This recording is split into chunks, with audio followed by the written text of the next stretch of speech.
Agila Shaji. So, you have a dream. Like, you must have a dream first. Very good. Everyone have typing dream in the chat window. അപ്പോൾ ഡ്രീമിന് നമുക്കുണ്ട് എങ്കിൽ നമുക്ക് അതിന് വേണ്ടത് എന്താണ്, ഇനി എന്തൊക്കെ വേണം എന്നുള്ളത് ഒരു ഡ്രീം ക്യാച്ചർ പറയുമ്പോഴായിരിക്കും അത് നമുക്ക് മനസ്സിലാവുക. അങ്ങനെയാണെങ്കിൽ നമുക്ക് അങ്ങനെ ഒരു ഡ്രീം ക്യാച്ചറോട് സംസാരിക്കുന്നതായിരിക്കും ഏറ്റവും നല്ലത്. How many of them loves to talk with a dream catcher? എത്ര പേർക്ക് ഇഷ്ടമാണ് ഒരു ഡ്രീം ക്യാച്ചറോട് സംസാരിക്കാൻ വേണ്ടിയിട്ട്? അപ്പൊ നോക്കിയേ, നിങ്ങളൊക്കെ ഡ്രീം ക്യാച്ചേഴ്സ് ആണ്. ഇനി നിങ്ങൾക്കൊക്കെ raise your hands if you want to talk with, അല്ലെങ്കിൽ കുറച്ച് ടിപ്സ് നിങ്ങൾക്ക് ചോദിക്കാം, അല്ലെങ്കിൽ അദ്ദേഹത്തിന് ടിപ്സ് പറയാൻ വേണ്ടിയിട്ട്. ഓക്കെ, ഇവരെന്നാ റേസിങ് ഹാൻഡ്. പക്ഷേ നമ്മൾ ആദ്യം ചെയ്യേണ്ടത് എന്താണ്? നമുക്ക് ഈ ഡ്രീം വേണം, എങ്കിലാണ് ഒരു ഡ്രീം ക്യാച്ചർ അത് പറയുമ്പോൾ നമുക്ക് മനസ്സിലാവുക. ഡ്രീം എന്ന് ടൈപ്പ് ചെയ്തു, ടൈപ്പ് ചെയ്യാത്തവർ മനസ്സിലാക്കുക, നമുക്ക് ആദ്യം എന്ത് വേണം? Must have A dream. Okay, then anyway നമുക്ക് അതിലേക്ക് പോകാം. അങ്ങനെയാണെങ്കിൽ dedication is A part of dream. ഈ ഡ്രീം സക്സസ്ഫുൾ ആകുന്നതിന്റെ ഒരു ഭാഗമാണ് ഡെഡിക്കേഷൻ എന്നുള്ളത്. അങ്ങനെയാണെങ്കിൽ നമുക്ക് നോക്കാം, ഈ ഡെഡിക്കേഷൻ നിങ്ങൾക്കുണ്ടോ? ഞാൻ ചോദിക്കുന്നത്, ഇഫ് യു ആർ ഡെഡിക്കേറ്റഡ്, നിങ്ങൾ എത്ര പേര് ഡെഡിക്കേറ്റഡ് ആണ്? Type I in the chat window നിങ്ങൾ ഡെഡിക്കേറ്റഡ് ആണെങ്കിൽ. ഈ ഒരു കൊമേഴ്സ് അധ്യാപക പരീക്ഷയോട് നിങ്ങൾ കമ്മിറ്റഡ് ആണ്, ഡെഡിക്കേറ്റഡ് ആണെങ്കിൽ type I in the chat window. Very good. Ashwani typing, Akhila Shaji typing, Jimshitha, very good, very good. Everyone are typing I. So ഇനി ചെയ്യേണ്ടത് ഇത്ര മാത്രം. ഈ ഡ്രീം ഒരു ക്യാച്ച് ചെയ്യാൻ വേണ്ടിയിട്ട് നമുക്ക് ഇവിടെ നടത്തുന്ന ഈ ഒരു program, this is the first step. This may be your first step, ഇല്ലെങ്കിൽ ഇതിന് മുന്നേ നിങ്ങൾ എടുത്തിട്ടുണ്ടാവാം. Anyway, take this is an opportunity. And എത്ര പേർക്ക് ഈ ഒരു പ്രോഗ്രാം കംപ്ലീറ്റ് ആയിട്ടും അറ്റൻഡ് ചെയ്യാൻ പറ്റും? അതായത് എന്റെ സ്വപ്നത്തിന് വേണ്ടി ഞാൻ ഒരു 40 minute, maximum we will have 40 minutes of session. അത്രയും പോയി കഴിഞ്ഞാൽ 50 മിനിറ്റ്സ്, അതിൽ കൂടുതലൊന്നും പോകില്ല. 40 മിനിറ്റും നിങ്ങൾക്ക് ഈ ഒരു പ്രോഗ്രാം അറ്റൻഡ് ചെയ്യാൻ പറ്റും എന്ന് കോൺഫിഡൻസ് ഉണ്ടോ? എങ്കിൽ type promise, no not promise, I P in the chat window. I promise in the chat window. അതായത് എനിക്ക് എന്റെ ഡ്രീം ക്യാച്ച് ചെയ്യാൻ വേണ്ടിയിട്ട് ഞാൻ ഈ 40 മിനിറ്റ് ഇവിടെ ഇരിക്കും. What ever thing happen. Very good. Everyone are typing I P in the chat window. And now I introduce mister Leo Devasya. അദ്ദേഹം ഇപ്പോൾ മൂലങ്കാവിലെ അധ്യാപകനാണ്. അതിന് മുന്നോടിയായിട്ട് അദ്ദേഹം വർക്ക് ചെയ്തിരുന്നത് ദ്വാരക ഹയർ സെക്കൻഡറിയിലായിരുന്നു. കോളേജിൽ അദ്ദേഹത്തിന് ഫസ്റ്റ് പോസ്റ്റിംഗ് കിട്ടിയത്. ഒരു നല്ലൊരു ഡെഡിക്കേറ്റീവ് ആയിട്ടുള്ള ഒരു ഡ്രീം ക്യാച്ചറെ നിങ്ങൾക്ക് ഇൻട്രൊഡ്യൂസ് ചെയ്യണം എന്ന് തോന്നിയപ്പോൾ തന്നെ മനസ്സിൽ വന്നത് ലിയോ സാറായിരുന്നു. ലിയോ സാർ ഇങ്ങനെ ഒരു കാര്യം വന്നപ്പോൾ തന്നെ എന്ത് ചെയ്തു, അദ്ദേഹത്തിന്റെ കാര്യങ്ങൾ എന്തൊക്കെയാണ് ടിപ്സ് അത് പറഞ്ഞു കൊടുക്കാമെന്ന് ഏൽക്കുകയും അതോടൊപ്പം തന്നെ നിങ്ങൾക്ക് എല്ലാവർക്കും വേണ്ടി ഇപ്പോൾ ഇവിടെ എത്തിച്ചേർന്നിട്ടുള്ള നമ്മുടെ സുഹൃത്തും അതോടൊപ്പം തന്നെ നല്ലൊരു അധ്യാപകനും കുട്ടികളുടെ പ്രിയങ്കരനായിട്ടുള്ള അധ്യാപകനായിട്ടുള്ള ലിയോ സാറാണ്. ലിയോ സാറിനെ ഈ ഒരു പ്രോഗ്രാമിലേക്ക് ഏറ്റവും ഹാർദവമായിട്ട് സ്വാഗതം ചെയ്യുകയാണ്. അദ്ദേഹത്തെ നമുക്ക് വെൽക്കം ചെയ്യാം. Everyone please type welcome in the chat window to welcome Leo sir. So അതോടൊപ്പം തന്നെ ഈ ഒരു പ്രോഗ്രാമിന്റെ ഒരു മാറ്റം എന്ന് പറയുന്നത് നിങ്ങൾ തന്നെയാണ്. ഇവിടെ വന്നിരിക്കുന്ന നിങ്ങൾക്ക് അതിനോടൊരു അല്പം ഡെഡിക്കേഷൻ ഉണ്ട്. ആ ഡെഡിക്കേഷൻ ഉള്ളത് കൊണ്ട് തന്നെയാണ് നിങ്ങൾ ഇവിടെ എത്തിയത്. തീർച്ചയായിട്ടും നിങ്ങൾ എല്ലാവരും ഈ പ്രോഗ്രാമിലേക്ക് വെൽക്കം ചെയ്യുന്നു. അതോടൊപ്പം തന്നെ നമ്മുടെ രീതിയിലെ ഡയറക്ടേഴ്സ് ആയിട്ടുള്ള ആൻഡോ സാറും നിഖിൽ സാറും അതേപോലെ ബാക്കിയുള്ള ഫാക്കൽറ്റീസ് ഇവിടെ എത്തിച്ചേർന്നിട്ടുള്ള എല്ലാവരും ഈ പ്രോഗ്രാമിലേക്ക് സ്വാഗതം ചെയ്യുന്നു. അതോടൊപ്പം നിങ്ങൾക്ക് ഈ ഒരു പ്രോഗ്രാമിനെ കുറിച്ചിട്ട് എന്തൊക്കെയാണ് നമ്മുടെ പ്രതീക്ഷകൾ, നമുക്ക് സാറ് എന്തൊക്കെയായിരിക്കും പറഞ്ഞു തരിക, അതിനുശേഷം നമുക്ക് എന്താണ് കുറച്ച് കാര്യങ്ങളും കൂടെ ഡിസ്കസ് ചെയ്യാണ്ട്, എങ്ങനെയാണ് സിലബസ്, എങ്ങനെയാണ് ഹൗ ടു ലേൺ എന്നുള്ള കാര്യങ്ങളൊക്കെ ചെയ്യുന്നുണ്ട്. So attend this session completely. അത് നിങ്ങൾ പ്രോമിസ് ചെയ്ത പോലെ തന്നെ എല്ലാവരും പൂർണ്ണമായിട്ടും അറ്റൻഡ് ചെയ്യുക. This is the first step. ആ ഫസ്റ്റ് സ്റ്റെപ്പ് കയറാൻ നമുക്ക് സെക്കൻഡ് സ്റ്റെപ്പിലേക്ക് കാലെടുത്ത് വെക്കാൻ പറ്റില്ല. തീർച്ചയായിട്ടും നിങ്ങൾക്കൊക്കെ ആ ഒരു ഡ്രീം സക്സസ് ആയിട്ട് വരാനുള്ള ഏറ്റവും നല്ല സാധ്യതയുണ്ട്. അതുകൊണ്ട് തന്നെ ഈ ഒരു പ്രോഗ്രാമിന്റെ ഏറ്റവും മെയിൻ ആയിട്ടുള്ള അട്രാക്ഷൻ ആയിട്ടുള്ള ലിയോ സാറിനെ ഈ ഒരു പ്രോഗ്രാമിന്റെ നിങ്ങൾക്ക് ഒരു ഇൻസ്പിറേഷൻ തരാൻ വേണ്ടിയിട്ട്, അങ്ങനെ പറയാം അല്ല ലിയോ സാറെ, ലിയോ സാറിന് ഒരു ഇൻസ്പിറേഷൻ തരാൻ വേണ്ടിയിട്ട് ഏറ്റവും സ്നേഹത്തിന്റെ ഭാഷയിൽ ഞാൻ സ്വാഗതം ചെയ്യുകയാണ്. Sir, Leo sir. Okay Manu sir, thank you. Most welcome. Video on ആക്കുമായിരുന്നു. കാണാമെന്ന് വിചാരിക്കുന്നു. Okay, good evening all. എല്ലാവർക്കും നമസ്കാരം. മനു സാർ പറഞ്ഞ പോലെ തന്നെ ഞാൻ ഒരു ഹയർ സെക്കൻഡറി അധ്യാപകനാണ്. മനു സാർ ആദ്യം സ്വപ്നത്തെ കുറിച്ചാണ് പറഞ്ഞത്. അപ്പൊ നമുക്ക് അതിൽ നിന്ന് തുടങ്ങാം. ഞാൻ ഒരുപാട് സ്വപ്നം കാണുമായിരുന്നു. പക്ഷെ ഞാൻ സ്വപ്നത്തെക്കാൾ കൂടുതൽ ആദ്യം ചെയ്തത് ആഗ്രഹിച്ചു. എനിക്ക് ഒരുപാട് ആഗ്രഹങ്ങളുണ്ടായിരുന്നു. ആഗ്രഹം എന്ന് പറഞ്ഞാൽ ആഗ്രഹം വളരെ വലുതായിരുന്നു. അത്യാഗ്രഹമല്ലായിരുന്നു. പക്ഷെ നമുക്ക് ആഗ്രഹവും അത്യാഗ്രഹവും രണ്ടും രണ്ടാണല്ലോ, നമുക്കറിയാം. കാരണം അത്യാഗ്രഹം എന്ന് പറയുന്നത് നമുക്കൊരിക്കലും കിട്ടാൻ കഴിയാത്തത്, നമുക്ക് നേടിയെടുക്കാൻ കഴിയാത്തത് നമ്മൾ ആഗ്രഹിക്കുമ്പോൾ അത് അത്യാഗ്രഹമാവും. ആഗ്രഹം എന്ന് പറയുമ്പോൾ നമ്മൾക്ക് പറ്റുന്നത് നമ്മൾ നേടുന്നു, നമ്മുടെ കഴിവിന്റെ പരമാവധി നമ്മൾ ശ്രമിക്കുന്നു, അതിലേക്ക് എത്താൻ നമ്മൾ ആഗ്രഹിക്കുന്നു. അതിനെ നമ്മൾ ആഗ്രഹം എന്ന് പറയും. അപ്പൊ എനിക്ക് അതിയായ ആഗ്രഹം ഉണ്ടായിരുന്നു. ആഗ്രഹം ഞാൻ ആഗ്രഹം നേടുന്നതായിട്ട് ഞാൻ സ്വപ്നങ്ങൾ കാണുമായിരുന്നു. അത് അവസാനം ഫൈനലി അതൊരു റിയാലിറ്റിയിലേക്ക് എത്തി, ഒരു ജോലി കിട്ടി. ഒരിക്കലും ഞാനൊരു ഹയർ സെക്കൻഡറി അധ്യാപകൻ ആകുമെന്നൊന്നും വിചാരിച്ച ആളല്ല. മനുസാർ ആദ്യം APJ അബ്ദുൽ കലാമിന്റെ ഒരു സെന്റൻസ് കോട്ട് ചെയ്തു. അതിനോട് തന്നെ ആഡ് ചെയ്തിട്ട് എനിക്ക് ഒരു സെന്റൻസ് കൂടെ പറയാനുണ്ട്. നമ്മള് എല്ലാവരും സ്വപ്നം കാണുന്ന ആൾക്കാരാണല്ലേ. APJ അബ്ദുൽ കലാം പറഞ്ഞ ഒരു വലിയ മനോഹരമായ ഒരു വാക്കുണ്ട്. ശരിക്കും നമ്മൾ സ്വപ്നം എന്ന് പറയുന്നത് നമ്മൾ ഉറങ്ങുമ്പോൾ കാണുന്ന ഒന്നാണല്ലോ. പക്ഷെ APJ പറയുന്നത് നമ്മൾ ഉറങ്ങുമ്പോൾ കാണുന്നതല്ല സ്വപ്നം, നമ്മുടെ ഉറക്കത്തെ കെടുത്തുന്നതാണ് സ്വപ്നം. അതായത് നമ്മുടെ മനസ്സിൽ അതിയായ ആഗ്രഹം ഉണ്ടെങ്കിൽ നമ്മൾ ആ ആഗ്രഹം അച്ചീവ് ചെയ്യുന്നവരെ നമുക്ക് മര്യാദയ്ക്ക് ഉറങ്ങാൻ കഴിയില്ല എന്നാണ് പറയുന്നത്. അദ്ദേഹം പറയുന്നു, നമ്മുടെ ഉറക്കത്തിൽ കാണുന്നതല്ല സ്വപ്നം എന്ന് പറയുന്നത്, നമ്മുടെ ഉറക്കം കെടുത്തുന്നതാണ് സ്വപ്നം. അങ്ങനെ അത്തരം സ്വപ്നങ്ങൾ നിങ്ങൾക്ക് ഉണ്ടാകണം. ഞാൻ പറഞ്ഞല്ലോ നിങ്ങളോട്, ആദ്യമേ അതിയായ ആഗ്രഹമായിരുന്നു. ഞാൻ പല തരത്തിലുള്ള ജോലി ചെയ്ത ആളാണ്. ഞാൻ +2 പഠനം കഴിഞ്ഞിട്ട് സെന്റ് മേരീസ് കോളേജിൽ BBAക്ക് ജോയിൻ ചെയ്ത വ്യക്തിയാണ്. BBAക്ക് ജോയിൻ ചെയ്ത് 1 വർഷം കഴിഞ്ഞപ്പോൾ എനിക്ക് നിർത്തേണ്ടതായിട്ടുള്ള സാഹചര്യം വന്നു. അങ്ങനെ ഞാൻ ആ കോഴ്സ് ഡിസ്കണ്ടിന്യൂ ചെയ്ത് വ്യക്തിപരമായ പല കാരണങ്ങൾ കൊണ്ടാണ് ഡിസ്കണ്ടിന്യൂ ചെയ്തത്. ഞാൻ ആ കോഴ്സ് അവിടെ നിന്ന് നിർത്തുമ്പോൾ ഞാൻ എൻ്റെ സുഹൃത്തുക്കളോടും എൻ്റെ അധ്യാപകരോടും പറഞ്ഞത്, എനിക്ക് അന്ന് ഞാനൊക്കെ +2 പഠിച്ച സമയത്ത് നേഴ്സിങ്ങിന് ഭയങ്കര സ്കോപ്പ് ഉണ്ടായിരുന്നു. അപ്പൊ ഞാൻ നേഴ്സിങ്ങിന് പോകാൻ വേണ്ടിയാണ് ഈ ഒരു BBA ഡിസ്കണ്ടിന്യൂ ചെയ്യുന്നതെന്ന് പറഞ്ഞു. അങ്ങനെ ഞാൻ അവിടുന്ന് ഡിസ്കണ്ടിന്യൂ ചെയ്തിട്ട് നേരെ 1 വർഷത്തേക്ക് മറ്റു പല പണികൾക്കും പോയ ഒരു വ്യക്തിയാണ്. അപ്പൊ അതായത് +2 കൂടിയിട്ട് ഞാൻ എൻ്റെ പഠനം അവസാനിപ്പിച്ചു എന്ന് പറയാം. അങ്ങനെ മറ്റു പണികൾക്ക് പോയി കഴിഞ്ഞപ്പോഴാണ് എനിക്ക് മനസ്സിലായത്, എനിക്കന്ന് +2 ഡിസ്റ്റിങ്ഷൻ ഉണ്ടായിരുന്നു. ഇന്ന് A+കളാണല്ലോ, അന്ന് അത്യാവശ്യം നല്ല മാർക്കുണ്ടായിരുന്നു. അങ്ങനെ ഞാൻ മറ്റു പല പണിക്കും പോയി. ഡിഗ്രി ഡിസ്കണ്ടിന്യൂ ചെയ്ത് മറ്റു പല പണിക്കും പോയി. അങ്ങനെ ആ പണികളിൽ ആ ജോലികളിൽ ഏർപ്പെട്ടുകൊണ്ടിരിക്കുമ്പോൾ എൻ്റെ കൂടെ പഠിച്ച, എന്നെക്കാളും മാർക്ക് കുറഞ്ഞ ആൾക്കാരൊക്കെ വലിയ കോളേജുകളിൽ പഠിക്കുന്ന കണ്ടപ്പോൾ എനിക്കൊരു വിഷമം തോന്നി. അപ്പം വീണ്ടും എനിക്ക് സെന്റ് മേരീസ് കോളേജിലേക്ക് പോകാൻ കഴിയാത്തൊരു സാഹചര്യം വന്നു. കാരണം അവിടുന്ന് ഞാൻ പറഞ്ഞു വന്നത് എല്ലാവരോടും, ഫ്രണ്ട്സിനോടും അധ്യാപകരോടൊക്കെ പറഞ്ഞ നേഴ്സിങ്ങിന് പോവാണ്. അതിനുശേഷം ഞാൻ ബത്തേരിക്ക് നോക്കിയില്ല, മാനന്തവാടി ഗവൺമെന്റ് കോളേജിൽ ഞാൻ അപ്ലൈ ചെയ്തു. അവിടെ എനിക്ക് BCom കിട്ടി.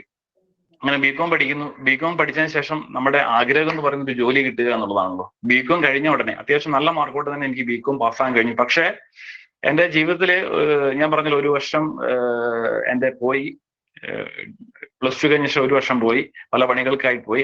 അപ്പോൾ എനിക്ക് സ്റ്റാർട്ടിങ്ങിൽ ഭയങ്കര ബുദ്ധിമുട്ടുണ്ടായിരുന്നു ഈ പഠിച്ചെത്താൻ. ഒന്നാമത് എൻ്റെ കൂടെ പഠിക്കുന്ന എന്നേക്കാൾ 1 വർഷം ഇളയതായ എൻ്റെ ജൂനിയേഴ്സ് ആയിരുന്നു. അപ്പൊ അങ്ങനെ ഞാൻ BCom അവിടെ എങ്കിലും ഞാൻ സക്സസ്ഫുള്ളി എനിക്ക് കംപ്ലീറ്റ് ചെയ്യാൻ പറ്റി. പിന്നെ നമ്മുടെ മനസ്സിലുള്ള ലക്ഷ്യം എന്ന് പറയുന്നത് ഒരു നല്ല ജോലിയാണല്ലോ. ജോലിക്ക് വേണ്ടി ഇങ്ങനെ ആഗ്രഹിച്ചിരിക്കുമ്പോൾ എനിക്ക് ഒരു ജോലി കിട്ടി. ആദ്യമായിട്ട് എൻ്റെ ജോലി, അത് നിങ്ങൾക്ക് എല്ലാവർക്കും അറിയാം, കോമേഴ്സുകാർക്ക് എല്ലാവർക്കും അറിയാം, ജിയോജിത്ത് എന്ന് പറയുന്ന സ്ഥാപനത്തിലാണ്. Share broking ഫേമാണ്. അപ്പോൾ ആദ്യമായിട്ട് ജോലിയുമായിട്ട് ഞാൻ പോവുകയാണ്. വയനാട്ടിലല്ല, കോഴിക്കോടാണ്. കോഴിക്കോട് അവരുടെ റീജിയണൽ ഓഫീസിൽ എനിക്ക് ജോലി കിട്ടി. അന്നത്തെ ശമ്പളം 5000 രൂപയായിരുന്നു. അങ്ങനെ ഞാൻ വളരെ സന്തോഷത്തോടെ പോകുന്നു. അന്ന് ഈ ഷെയർ മാർക്കറ്റ് ഡൗൺ ആയ സമയത്താണ് എനിക്ക് ജോലി കിട്ടുന്നത്. നമ്മുടെ ഷെയർ ട്രേഡിങ്ങിലാണ് നമ്മുടെ ജോലി എന്ന് പറയുന്നത്. ഷെയർ ട്രേഡിംഗ് പ്ലസ് മ്യൂച്വൽ ഫണ്ടുകളുടെ സെയില്. Hello sir. കേൾക്കുന്നില്ല? ഹലോ, കേൾക്കാം. അതെ, നിങ്ങള് പറഞ്ഞല്ലോ ഇപ്പോ ആദ്യമായിട്ട് ജോലി കിട്ടിയെന്ന്. അത് ഏത് വർഷമാണ്? 2008. Okay sir, thank U. Continue. Okay. അങ്ങനെ ഞാൻ ആദ്യമായിട്ട് ജോലി കിട്ടി, ജിയോജിത്തില് ജോലി കിട്ടി പോയ സമയത്ത് ഷെയർ മാർക്കറ്റ് ഒക്കെ ഡൗൺ ആയി നിൽക്കുന്ന സമയം, ഷെയർ ട്രേഡിങ്ങിലേക്ക് ആൾക്കാര് അട്രാക്ട് ചെയ്യപ്പെടാൻ പറ്റാത്ത ഒരു സമയം. ഇന്നത്തെ പോലെ അല്ല അന്ന്. അന്ന് ഇന്ന് നമുക്ക് ഷെയർ ട്രേഡിങ്ങിനുള്ള ആപ്ലിക്കേഷൻസ് ഉണ്ട്. ഇന്ന് വളരെ പെട്ടെന്ന് ഭയങ്കര ഫാസ്റ്റ് ആയിട്ടുള്ള ചേഞ്ചസ് ആ മേഖലയിൽ നടന്നിരിക്കുന്നു. അന്ന് ഓൺലൈൻ ട്രേഡിംഗ് തന്നെ ആണെങ്കിൽ കൂടിയും ഈ ബ്രോക്കറുടെ ഫ്ലോറിൽ വെച്ചിട്ടാണ് ട്രേഡിങ്. ബയേഴ്സും സെല്ലേഴ്സും ഒക്കെ ബ്രോക്കറെ വിളിച്ചു പറഞ്ഞിട്ട് ഫോണിൽ വിളിച്ചു പറഞ്ഞിട്ടുള്ള ഒരു സിസ്റ്റം ആയിരുന്നു അന്നുണ്ടായിരുന്നു. അപ്പൊ അന്ന് ഭയങ്കര ബുദ്ധിമുട്ടായിരുന്നു എനിക്ക് അവിടെ നിൽക്കാൻ. ഞാനൊരു 6 മാസം അവിടെ നിന്നു. 6 മാസം അവിടെ നിന്ന് 5000 രൂപയിൽ ശമ്പളത്തിൽ ജോലി ചെയ്തുകൊണ്ടിരിക്കുന്ന സമയത്ത് എനിക്ക് ഞാനിങ്ങനെ അവിടെ മിഠായി തെരുവിലൂടെ ഇങ്ങനെ നടക്കുമ്പോൾ അവിടെ ഒരു ബോർഡ് കണ്ടു, മുത്തൂറ്റ് ഫിൻകോർപ്പ്. ഞാൻ അതിയായി ആഗ്രഹിച്ചു. അതിന്റെ രൂപവും ഭംഗിയൊക്കെ കണ്ടപ്പോൾ ഞാൻ അതിയായി ആഗ്രഹിച്ചു, ഈ മുത്തൂറ്റിൽ എനിക്ക് ജോലി കിട്ടുമായിരുന്നെങ്കിൽ, ഇവിടുത്തെ കഷ്ടപ്പാടൊക്കെ മാറ്റി നാട്ടിലേക്ക് പോവാം, നാട്ടിൽ മുത്തൂറ്റുണ്ടല്ലോ എന്ന് വിചാരിച്ചു. ഞാൻ അതിയായി ആഗ്രഹിച്ചു. അത്ഭുതം എന്ന് പറയട്ടെ, എനിക്ക് പിറ്റേ ദിവസത്തെ പേപ്പറിൽ നോക്കുമ്പോൾ മുത്തൂറ്റിൽ വേക്കൻസി ഉണ്ട് എന്ന് പറഞ്ഞിട്ട് ഒരു അഡ്വർടൈസ്മെന്റ് കാണുകയാണ്. ഞാൻ അപ്ലൈ ചെയ്തു, ഇന്റർവ്യൂ അറ്റൻഡ് ചെയ്തു, ഞാൻ സെലക്ട് ആയി. അങ്ങനെ സെലക്ടഡ് ആയി. എനിക്ക് 15 ദിവസത്തെ ട്രെയിനിങ്. നിലവിൽ ജോലി ചെയ്യുന്ന കമ്പനിയിൽ നിന്ന് റിസൈൻ ചെയ്യാതെ തന്നെ ഞാൻ ഒരു കള്ളത്തരമൊക്കെ പറഞ്ഞ്, സുഖമില്ലായിരുന്നു എന്നൊക്കെ പറഞ്ഞ് ഞാൻ നേരെ തിരുവനന്തപുരത്ത് മുത്തൂറ്റിന്റെ ട്രെയിനിങ് അറ്റൻഡ് ചെയ്യുന്നു. അവിടുന്ന് വിജയകരമായി ട്രെയിനിങ് പൂർത്തിയാക്കുന്നു. എനിക്ക് കൽപ്പറ്റയിൽ പോസ്റ്റിംഗ് ലഭിക്കുന്നു. ഓക്കെ, ഞാൻ പറഞ്ഞു വന്നത്, ഞാൻ വെറുതെ നോക്കി ആഗ്രഹിച്ചു എന്ന് പറഞ്ഞാൽ വളരെയധികം ആഗ്രഹിച്ചിരുന്നു. കാരണം എനിക്ക് ജിയോജിത്തിൽ തുടരാൻ സാധ്യമല്ലായിരുന്നു. ഒന്നാമത് എന്റെ വീടിന്റെ അടുത്തല്ല, വേറൊരു സ്ഥലത്ത് റൂം എടുത്ത് താമസിക്കുന്നു. 5000 രൂപയെ ശമ്പളമുള്ളൂ. ഏറ്റവും മാസം അവസാനമാകുമ്പോഴത്തേനും 1000 രൂപയൊക്കെ കടം വാങ്ങിയിട്ട് ജീവിക്കേണ്ട ഒരു അവസ്ഥയായിരുന്നു. അപ്പൊ ഞാൻ അതിയായി ആഗ്രഹിച്ചു മുത്തൂറ്റിൽ എനിക്ക് ജോലി കിട്ടി. അങ്ങനെ ഞാൻ മുത്തൂറ്റിൽ ഇങ്ങനെ കൽപ്പറ്റയിൽ കണ്ടിന്യൂ ചെയ്യാണ്. വീട്ടിൽ നിന്ന് പോയി വരാം, ഭക്ഷണമൊക്കെ വീട്ടിൽ നിന്ന് കൊണ്ടുപോകാം, വലിയ കുഴപ്പമില്ലാതെ അങ്ങനെ പോവുകയാണ്. അപ്പോഴാണ് എനിക്കൊരു ആഗ്രഹം തോന്നിയത്. എൻ്റെ കൂടെ പഠിച്ച കുട്ടികളൊക്കെ കൽപ്പറ്റ ഗവൺമെന്റ് കോളേജ്, നമുക്ക് PG ചെയ്യാൻ, MCOM ചെയ്യാൻ വേറെ വയനാട്ടുകാർക്ക് വയനാട്ടിൽ വേറെ കോളേജില്ല, ഒരേ ഒരു കോളേജേ ഉള്ളൂ, റെഗുലർ ആയിട്ടുള്ള കോളേജ്. അത് കൽപ്പറ്റ ഗവൺമെന്റ് കോളേജ്, NMMSഉം ഗവൺമെന്റ് കോളേജിലാണ്.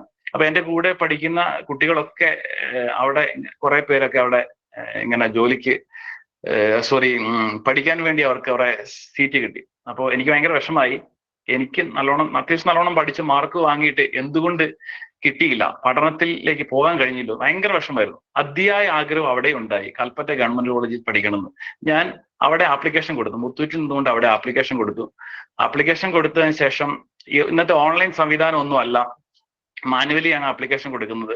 അതിനുശേഷം റാങ്ക് ലിസ്റ്റ് പബ്ലിഷ് ചെയ്തു. റാങ്ക് ലിസ്റ്റ് പബ്ലിഷ് ചെയ്തപ്പോൾ ഞാൻ വെയിറ്റിംഗ് ലിസ്റ്റിൽ ഒന്നാമത്. അതായത് എനിക്ക് തോന്നുന്നു ജനറൽ കാറ്റഗറിക്ക് 10 സീറ്റ് എങ്ങാണ്ട് ഉണ്ടായിരുന്നുള്ളൂ. അതിൽ വെയിറ്റിംഗ് ലിസ്റ്റിൽ ഞാൻ ഒന്നാമതാണ്. ഞാൻ ഇന്റർവ്യൂവിന് ചെന്ന് കഴിഞ്ഞപ്പോൾ 10 പേര് വന്നിട്ടുണ്ട്. അപ്പൊ എനിക്ക് കിട്ടില്ല, ഉറപ്പായിട്ടും കിട്ടില്ല. പക്ഷെ എനിക്ക് അതിഭയങ്കരമായ ആഗ്രഹം ഉണ്ടായിരുന്നു ഗവൺമെന്റ് കോളേജിൽ പഠിക്കണം. എൻ്റെ കൂടെ ഡിഗ്രിക്ക് പഠിച്ച പല കുട്ടികളും അവിടെ MCOMന് സെക്കൻഡ് ഇയർ ആയിട്ട് പഠിക്കുന്നുണ്ട്. അവരെയൊക്കെ കണ്ടു കഴിഞ്ഞപ്പോൾ എനിക്ക് അതിയായ ആഗ്രഹം ഉണ്ടായിരുന്നു. എങ്കിലും ഞാൻ വെയിറ്റിംഗ് ലിസ്റ്റിലാണല്ലോ എന്നുള്ള യാഥാർത്ഥ്യം ഞാൻ മനസ്സിലാക്കി. പക്ഷെ എനിക്ക് ഒരു സംശയം തോന്നി. എൻ്റെ ഇൻഡെക്സ് മാർക്ക് എങ്ങനെയാ കാൽക്കുലേറ്റ് ചെയ്യുന്നതെന്ന് ഞാൻ അവിടുത്തെ സാറിനോട് ചോദിച്ചു.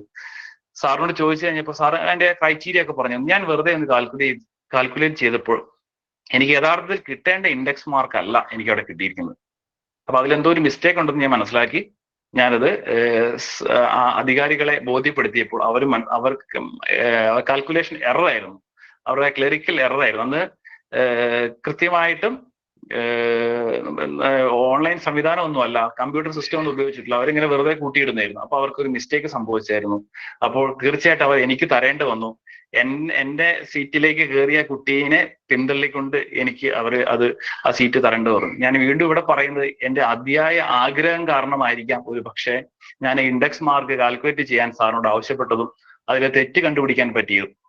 അങ്ങനെ എനിക്ക് അവിടെ പഠിക്കാൻ പറ്റി. അപ്പോഴും എനിക്കൊരു പ്രശ്നമുണ്ട്. ഞാൻ അവിടെ ചെന്ന് ജോയിൻ ചെയ്യുമ്പോൾ എൻ്റെ കൂടെ എന്നെക്കാൾ 2 വർഷം ജൂനിയർ ആയ കുട്ടികളാണ് MCOMൽ ഉണ്ടായിരുന്നത്. എനിക്ക് അവരോട് അഡ്ജസ്റ്റ് ചെയ്യാൻ ബുദ്ധിമുട്ടായിരുന്നു. കൂടാതെ എനിക്ക് പഠിക്കാനും ബുദ്ധിമുട്ടായിരുന്നു. ഞാൻ മറ്റു പല പണികൾക്കും പോയി വന്നതുകൊണ്ട്, ജിയോജിത്തിലും മുത്തൂറ്റിലൊക്കെ ജോലി ചെയ്തിട്ടാണ് വരുന്നത്. അപ്പൊ അങ്ങനെ ഒരു ബാക്ക്ഗ്രൗണ്ട് ഉള്ളതുകൊണ്ട് എനിക്ക് ഭയങ്കര ബുദ്ധിമുട്ടായിരുന്നു. അപ്പൊ അങ്ങനെ പക്ഷെ എങ്കിലും ഇങ്ങനെ ഒപ്പിച്ച് പഠിച്ച് ലാസ്റ്റ് എല്ലാ സെമസ്റ്റർ ആയപ്പോഴും അത്യാവശ്യം മാർക്കൊക്കെ വാങ്ങി അവിടുന്ന് പാസ്സാകാൻ കഴിഞ്ഞു. അപ്പോഴും ഒരു ടീച്ചർ എന്നുള്ളൊരു ഡ്രീം എന്റെ മനസ്സിലേ ഇല്ല. ഒരു ടീച്ചർ ആകണം എന്നുള്ള ആഗ്രഹം എന്റെ മനസ്സിലേ ഇല്ല. എന്റെ ആഗ്രഹം എന്ന് പറയുന്നത് PGക്ക് ജോയിൻ ചെയ്തപ്പോഴാണ് എന്റെ മനസ്സിലൊരു ആഗ്രഹം ഉണ്ടായത്. ഒരു ഗവൺമെന്റ് ജോലി, അത് ഒരു LD ക്ലർക്ക്, അതായിരുന്നു എന്റെ മനസ്സിലുണ്ടായ ആഗ്രഹം. LD ക്ലർക്ക് ആകുക എന്നുള്ളതായിരുന്നു. അത് വലിയ ശ്രമങ്ങളൊന്നും നടത്തിയിട്ടില്ലായിരുന്നു. അവിടെ ഇവിടെയൊക്കെ കുറേശ്ശെ കാര്യങ്ങളൊക്കെ എന്ത് ചെയ്യും, വായിച്ചു നോക്കും. അങ്ങനെ വലിയ ശ്രമങ്ങളൊന്നുമില്ല. കുറെ പരീക്ഷ, ഞാൻ 18ാമത്തെ വയസ്സിൽ PSC എഴുതാൻ തുടങ്ങിയാണ്. ഇഷ്ടംപോലെ PSC പരീക്ഷകൾ എഴുതിയിട്ടുണ്ട്. പഴയ സിസ്റ്റത്തിൽ എഴുതിയിട്ടുണ്ട്, പുതിയ ഇപ്പോൾ വൺ ടൈം രജിസ്ട്രേഷൻ രീതിയിൽ എഴുതി ഇഷ്ടംപോലെ PSC പരീക്ഷകൾ എഴുതി. പക്ഷെ അതിലൊന്നും എനിക്ക് ഒന്നും അച്ചീവ് ചെയ്യാൻ സാധിച്ചില്ല. അപ്പൊ അങ്ങനെ നമ്മുടെ ആ ഒരു രീതി അങ്ങനെ ആയതുകൊണ്ട് നമ്മൾ വെറുതെ പരീക്ഷയ്ക്ക് അപ്ലൈ ചെയ്യും, പോയി എഴുതും, അങ്ങനെയായിരുന്നു. അങ്ങനെ PG പഠിക്കുമ്പോൾ ഒരു LD ക്ലർക്ക് ആണെന്ന് ഒരു ആഗ്രഹം മനസ്സിൽ കൂടി. അങ്ങനെ PG കഴിഞ്ഞ് സ്വാഭാവികമായിട്ടും PSC കോച്ചിങ്ങിന് പോകാനായിരുന്നു ഞാൻ വിചാരിച്ചിരുന്നത്. അങ്ങനെ വിചാരിച്ചിരിക്കുമ്പോൾ എൻ്റെ ഒരു സുഹൃത്ത്, നിങ്ങൾ ചിലപ്പോൾ പല ആൾക്കാരും അറിയുമായിരിക്കും, സോബിൻ എന്ന് പറയുന്നത് അസിസ്റ്റന്റ് പ്രൊഫസറാണെന്ന്. അവൻ പറയുന്നു അവന് കോപ്പറേറ്റീവ് കോളേജിൽ ടീച്ചറായിട്ട് ഒരു ഒഴിവുണ്ട്, അപ്പൊ അതിന് അപ്ലൈ ചെയ്യാൻ പറഞ്ഞ് എന്നോട് പറയുന്നു. അപ്പൊ ഞാൻ അപ്ലൈ ചെയ്തില്ല. എന്റെ ലക്ഷ്യം LD ക്ലർക്ക് ആകണമെന്നായിരുന്നു. അങ്ങനെ അവൻ അപ്ലൈ ചെയ്തു, അവന് കിട്ടി. അങ്ങനെ അവൻ അവിടെ ക്ലാസ് തുടർന്നു. ഞങ്ങൾ ഭയങ്കര സുഹൃത്തുക്കളായതുകൊണ്ട് വീണ്ടും ഒരു വേക്കൻസി വന്നപ്പോൾ എന്നെ കൊണ്ട് അവൻ നിർബന്ധിച്ച് അപ്ലൈ ചെയ്യിച്ചു. അപ്ലൈ ചെയ്യിച്ചതിന് ശേഷം ഞാനും അവിടെ ഇന്റർവ്യൂവിന് അറ്റൻഡ് ചെയ്ത് എനിക്കറിയാം, ചിലപ്പോൾ ഞാനൊന്ന് പഠിപ്പിച്ച കുട്ടികൾ ചിലപ്പോൾ ഇതിൻ്റെ അകത്ത് ഉണ്ടോ എന്ന് എനിക്ക് അറിയത്തില്ല. ഭയങ്കര ബുദ്ധിമുട്ടിയാണ് ഞാൻ അവിടുത്തെ ഫസ്റ്റ് ക്ലാസ് എടുത്തത്. ഞാൻ ചോക്ക് എടുക്കുന്നു, ബോർഡിൽ എഴുതുന്നു, അത് ഒടിഞ്ഞു പോകുന്നു, വീണ്ടും അടുത്ത ചോക്ക് എടുക്കുന്നു, ഭയങ്കര ടെൻഷനോട്. എനിക്ക് ഈ ടീച്ചിങ് ഫീൽഡ് ഒന്നും അത് ഇഷ്ടമില്ലായിരുന്നു. ഒരാളെ പഠിപ്പിക്കാൻ എനിക്ക് തീരെ താല്പര്യമില്ലാത്ത ഒരു വ്യക്തിയായിരുന്നു. അങ്ങനെ എന്നെ അവര് എങ്ങനെയോ സെലക്ട് ചെയ്തു. അങ്ങനെ ഞാനൊരു ടീച്ചറായി മാറി. എൻ്റെ ആദ്യത്തെ ടീച്ചിങ് എക്സ്പീരിയൻസ് അതാണ്. 2011 കോപ്പറേറ്റീവ് കോളേജ് 85 കുട്ടികൾ ഇരിക്കുന്ന ക്ലാസ് റൂമിലേക്ക് നമ്മൾ പോകേണ്ടി വന്നു. 55 കുട്ടികളുള്ള PG ക്ലാസ് റൂമിലേക്ക് നമ്മൾ പോകേണ്ടി വന്നു. അങ്ങനെ ടീച്ചിങ് എന്ന് പറയുന്ന മോഹം മെല്ലെ മനസ്സിൽ പൂവണിഞ്ഞു. അങ്ങനെ ആദ്യത്തെ ക്ലാസ്സുകളൊക്കെ ഭയങ്കര ബുദ്ധിമുട്ടായിരുന്നു. നമുക്കൊന്നും എടുക്കാനൊന്നും കൃത്യമായിട്ട് അറിയത്തില്ല. പക്ഷെ നല്ലോണം പ്രിപ്പയർ ചെയ്യുമായിരുന്നു. അവിടെ ആകെ 8 അവർ അല്ലെങ്കിൽ 7 അവർ നമുക്ക് ക്ലാസ് ഉണ്ടായിരുന്നു. വലിയ കുട്ടികളിരിക്കുന്ന ക്ലാസ്, എന്നെക്കാളൊക്കെ വലിയ വലിപ്പമുള്ള കുട്ടികളിരിക്കുന്ന ക്ലാസ്സുകളിൽ പോയി ക്ലാസ്സുകൾ എടുക്കേണ്ടതായിട്ട് വന്നു. പക്ഷെ എങ്കിലും ടീച്ചിങ് മെല്ലെ ഇഷ്ടപ്പെട്ടു.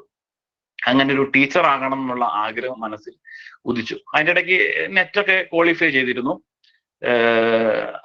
അങ്ങനെ അവിടുന്ന് നേരെ കോപ്പറേറ്റീവ് കോളേജിൽ നേരെ BEd ചെയ്യാൻ പോവുകയാണ്.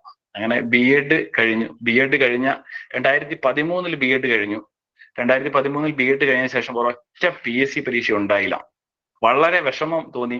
ഈ എല്ലാം ക്വാളിഫൈഡ് ആയി, പക്ഷെ നമുക്ക് എത്തിപ്പെടാൻ ഒരു മാർഗവുമില്ല. അങ്ങനെ കോപ്പറേറ്റീവ് കോളേജിൽ നിന്ന് ഓപ്പോസിറ്റ് വെറുതെ ഇരുന്ന് നോക്കുമ്പോൾ അവിടെ ഡോൺ ബോസ്കോ കോളേജിന്റെ ബിൽഡിങ്ങിന്റെ മുകളിൽ പേര് എഴുതി വെച്ചതായിട്ട് കാണാം.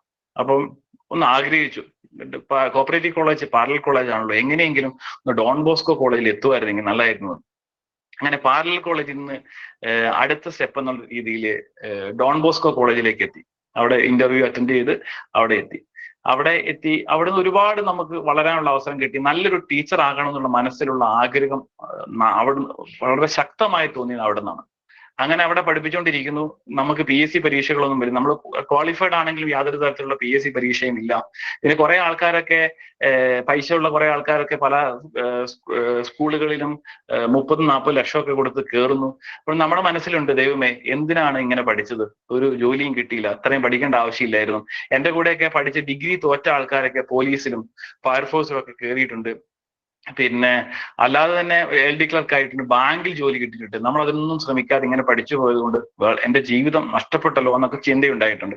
അങ്ങനെ ഇരിക്കുമ്പോഴാണ് 2014 ദ്വാരക സേക്രഡ് ഹയർ സെക്കൻഡറി സ്കൂളിൽ ഒരു പുതിയ ബാച്ച് വരികയും അവിടെ വേക്കൻസി ഉണ്ടെന്ന് അറിയുകയും ചെയ്തു. അങ്ങനെ ഞാൻ എന്തോ മനസ്സിൽ തോന്നി, ഇത് എനിക്ക് കിട്ടുമെന്ന് തോന്നി. ഞാൻ അവിടെ ഇന്റർവ്യൂവിന് അറ്റൻഡ് ചെയ്യുന്നു. എനിക്ക് തോന്നുന്നു 10-30ഓളം ആൾക്കാരുണ്ട് അന്ന് ഇന്റർവ്യൂവിന്. ഞങ്ങൾ പോകുന്നു. ഏറ്റവും ജൂനിയർ ഞാനായിരുന്നു. അന്നത്തെ ഇന്റർവ്യൂവിൽ പങ്കെടുത്ത ഏറ്റവും ജൂനിയർ ഞാനായിരുന്നു. ഒരുപാട് സീനിയർ ആയിട്ടുള്ള അധ്യാപകർ അവിടെ ഉണ്ടായിരുന്നു. എനിക്ക് അന്നത്തെ ഇന്റർവ്യൂവിന് കിട്ടിയില്ല. വളരെ ആഗ്രഹിച്ചു പോയതാണ്. എനിക്ക് അന്നത്തെ ഇന്റർവ്യൂവിന് കിട്ടി. ഞാൻ പ്രതീക്ഷിച്ചു എനിക്കിത് കിട്ടുമെന്നുള്ള രീതിയിൽ പ്രതീക്ഷിച്ചിരുന്നു, ആഗ്രഹിച്ചിരുന്നു. ഭയങ്കര നിരാശ തോന്നി. അങ്ങനെ നിരാശ തോന്നി വീണ്ടും തിരിച്ച് ഡോൺ ബോസ്കോയിലേക്ക് വന്ന് അവിടെ ഇങ്ങനെ പഠിപ്പിച്ചുകൊണ്ടിരുന്നു. അങ്ങനെ പഠിപ്പിച്ചുകൊണ്ടിരിക്കുമ്പോൾ 2014 അറിയുന്നു വീണ്ടും അവിടെ ഒരു വേക്കൻസി വന്നിരിക്കുന്നു നമ്മുടെ സേക്രഡ് ഹയർ സെക്കൻഡറി സ്കൂളിൽ. അപ്പൊ എനിക്കൊരു മടി തോന്നി. ഒന്ന് അപ്ലൈ ചെയ്തിട്ട് കിട്ടിയില്ലല്ലോ, വീണ്ടും കിട്ടാൻ സാധ്യതയില്ല എന്ന് വിചാരിച്ചു. എങ്കിലും എന്ത് ചെയ്തു, ഞാൻ അവിടെ അപ്ലൈ ചെയ്തു. ഇന്റർവ്യൂ നടന്നു, ക്ലാസ് എടുപ്പിച്ചു, 2 പീരീഡോളം ക്ലാസ് എടുപ്പിച്ചു. അങ്ങനെ അതിയായ ആഗ്രഹം മനസ്സിലുണ്ടായിരുന്നു, പക്ഷെ കിട്ടില്ല എന്നായിരുന്നു ഒരു തോന്നല്. കാരണം ആദ്യമേ കിട്ടിയില്ല. ആദ്യം നല്ല രീതിയിൽ പ്ലാൻ ചെയ്ത് പ്രിപ്പയർ ചെയ്ത് പോയതാണ്, പക്ഷെ കിട്ടിയില്ല. പക്ഷെ രണ്ടാമത് രീതിയിൽ വലിയ പ്ലാനിങ് ഒന്നും ഇല്ലായിരുന്നു, പക്ഷെ അതിയായ ആഗ്രഹം മനസ്സിലുണ്ടായിരുന്നു. എന്തോ ദൈവാനുഗ്രഹം എന്ന് പറയാം, എനിക്ക് അത് കിട്ടി. എനിക്ക് ഒരിക്കലും കിട്ടുമെന്ന് ഞാൻ പ്രതീക്ഷിച്ചല്ല, പക്ഷെ അതിയായി ആഗ്രഹിച്ചിരുന്നു. ആഗ്രഹത്തിന്റെ പുറത്ത് ഞാൻ സ്വപ്നം കണ്ടിരുന്നു. ഞാൻ ആ മാനന്തവാടിക്ക് വഴിക്ക് പോകുമ്പോൾ ആ റോഡിലേക്ക് നോക്കും. സ്കൂൾ കുറച്ച് ഉള്ളിലേക്കാണ്, ഒരു 500 മീറ്റർ ഉള്ളിലേക്ക് നോക്കും. എനിക്ക് കിട്ടുമായിരുന്നെങ്കിൽ ഈ റോഡുകളിലൂടെയാണല്ലോ ഞാൻ പോകേണ്ടതെന്ന് ഞാൻ ഓർത്തിരുന്നു, അതിൽ ആഗ്രഹിച്ചിരുന്നു. അങ്ങനെ ഞാനിങ്ങനെ നോക്കി വെച്ചിരുന്ന ഒരു സ്കൂളാണ് എനിക്ക് ഭാഗ്യവശാൽ എനിക്ക് അവിടെ കിട്ടി. അങ്ങനെ ഞാൻ 2016 സെപ്റ്റംബർ 1 അവിടെ ജോയിൻ ചെയ്തു. 2016 സെപ്റ്റംബർ 1. അന്ന് എനിക്ക് വയസ്സ് എനിക്ക് തോന്നുന്നു ഏകദേശം 29 വയസ്സായി. അതായത് ഒരു ആൺകുട്ടിയെ സംബന്ധിച്ച് വിവാഹാലോചനകൾ വരുന്ന സമയം, അന്ന് ജോലിയില്ല, ഇത്ര സമയം, ആ ഒരു സമയത്താണ് എനിക്ക് അവിടെ ജോലി കിട്ടുന്നത്. 29ാമത്തെ വയസ്സിലാണ് ഞാൻ അവിടെ ജോലിക്ക് കയറുന്നത്. പക്ഷെ എയ്ഡഡ് സ്കൂൾ ആയതുകൊണ്ട് ഒരു പ്രശ്നം എന്ന് പറയുന്നത്, അവിടെ പുതിയ ബാച്ച് ആയതുകൊണ്ട് അതിന്റെ പോസ്റ്റ് ക്രിയേഷൻ നടന്നിട്ടില്ലായിരുന്നു. പിന്നെ ആ പോസ്റ്റ് ക്രിയേഷൻ നടന്നാൽ തന്നെ അത് അപ്രൂവൽ ആയി പറഞ്ഞാൽ കുറെ സമയം എടുക്കുമായിരുന്നു. അങ്ങനെ 2016 ജോലിക്ക് കയറിയ എനിക്ക് ശമ്പളം കിട്ടുന്നത് 2019 3 വർഷക്കാലം. അതിൻ്റെ ഇടയ്ക്ക് എൻ്റെ കല്യാണം കഴിഞ്ഞു. വളരെ ബുദ്ധിമുട്ടോടുകൂടി ജീവിക്കുന്ന സമയമാണ്. അങ്ങനെ ആ സമയത്ത് ഈ 2016 അവിടെ ജോലിക്ക് കയറിയപ്പോൾ 1 രൂപ ശമ്പളമില്ലാതെ ഇരിക്കുന്ന സമയത്ത് ഞാൻ അതിയായി ആഗ്രഹിച്ചിരുന്നു, ദൈവമേ ഒരു PSC കിട്ടുവാണെങ്കിൽ ജോലി കിട്ടിയ ഉടനെ തന്നെ ശമ്പളം കിട്ടുമല്ലോ എന്ന് അതിയായി ആഗ്രഹിച്ചിരുന്നു. ഭാഗ്യവശാൽ എൻ്റെ ആദ്യത്തെ PSC, ആദ്യത്തെ ഹയർ സെക്കൻഡറി അധ്യാപകന്റെ PSC 2017 വിളിക്കുന്നത്. 2017 വിളിക്കുന്നു.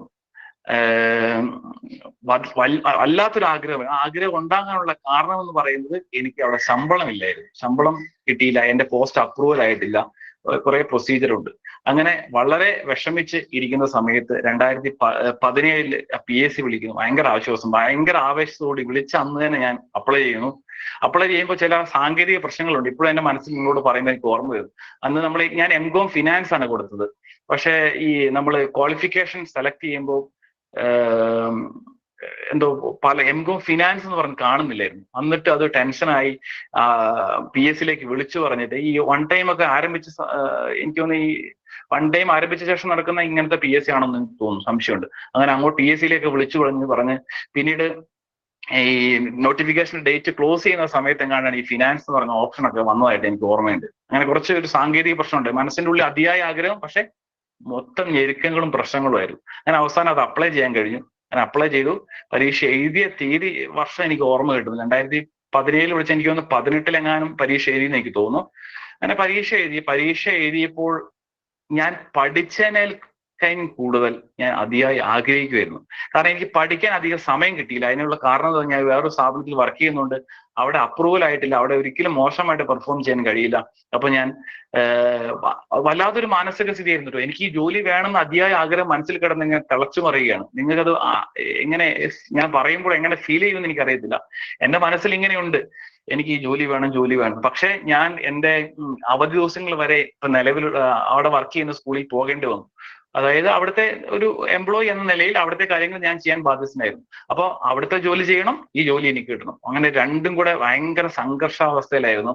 അപ്പൊ അതിന് കിട്ടിയ അവസരങ്ങളൊക്കെ ഞാൻ ഇരുന്ന് പഠിച്ചിരുന്നു. അതുകൂടാതെ പഠനത്തെക്കാൾ ഉപരി ഞാൻ അതിയായി ആഗ്രഹിച്ചിരുന്നു, ഈ ജോലി വേണമെന്ന് ഭയങ്കരമായി ആഗ്രഹിച്ചിരുന്നു, ഞാൻ സ്വപ്നം കണ്ടിരുന്നു.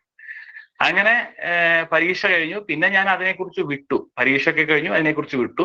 അതിനുശേഷമാണ് ഷോർട്ട് ലിസ്റ്റ് വരുന്നത്. എനിക്കൊരു മെസ്സേജ് വരുമ്പോൾ എന്തെന്നില്ലാത്ത ആവേശം. പക്ഷേ നമുക്കറിയാം, ഷോർട്ട് ലിസ്റ്റിൽ പെട്ടാലും റാങ്ക് ലിസ്റ്റ് വരുമായിരിക്കും, പക്ഷെ എത്രാമത്തെ റാങ്ക് ആണെന്ന് നമുക്ക് അറിയത്തില്ല.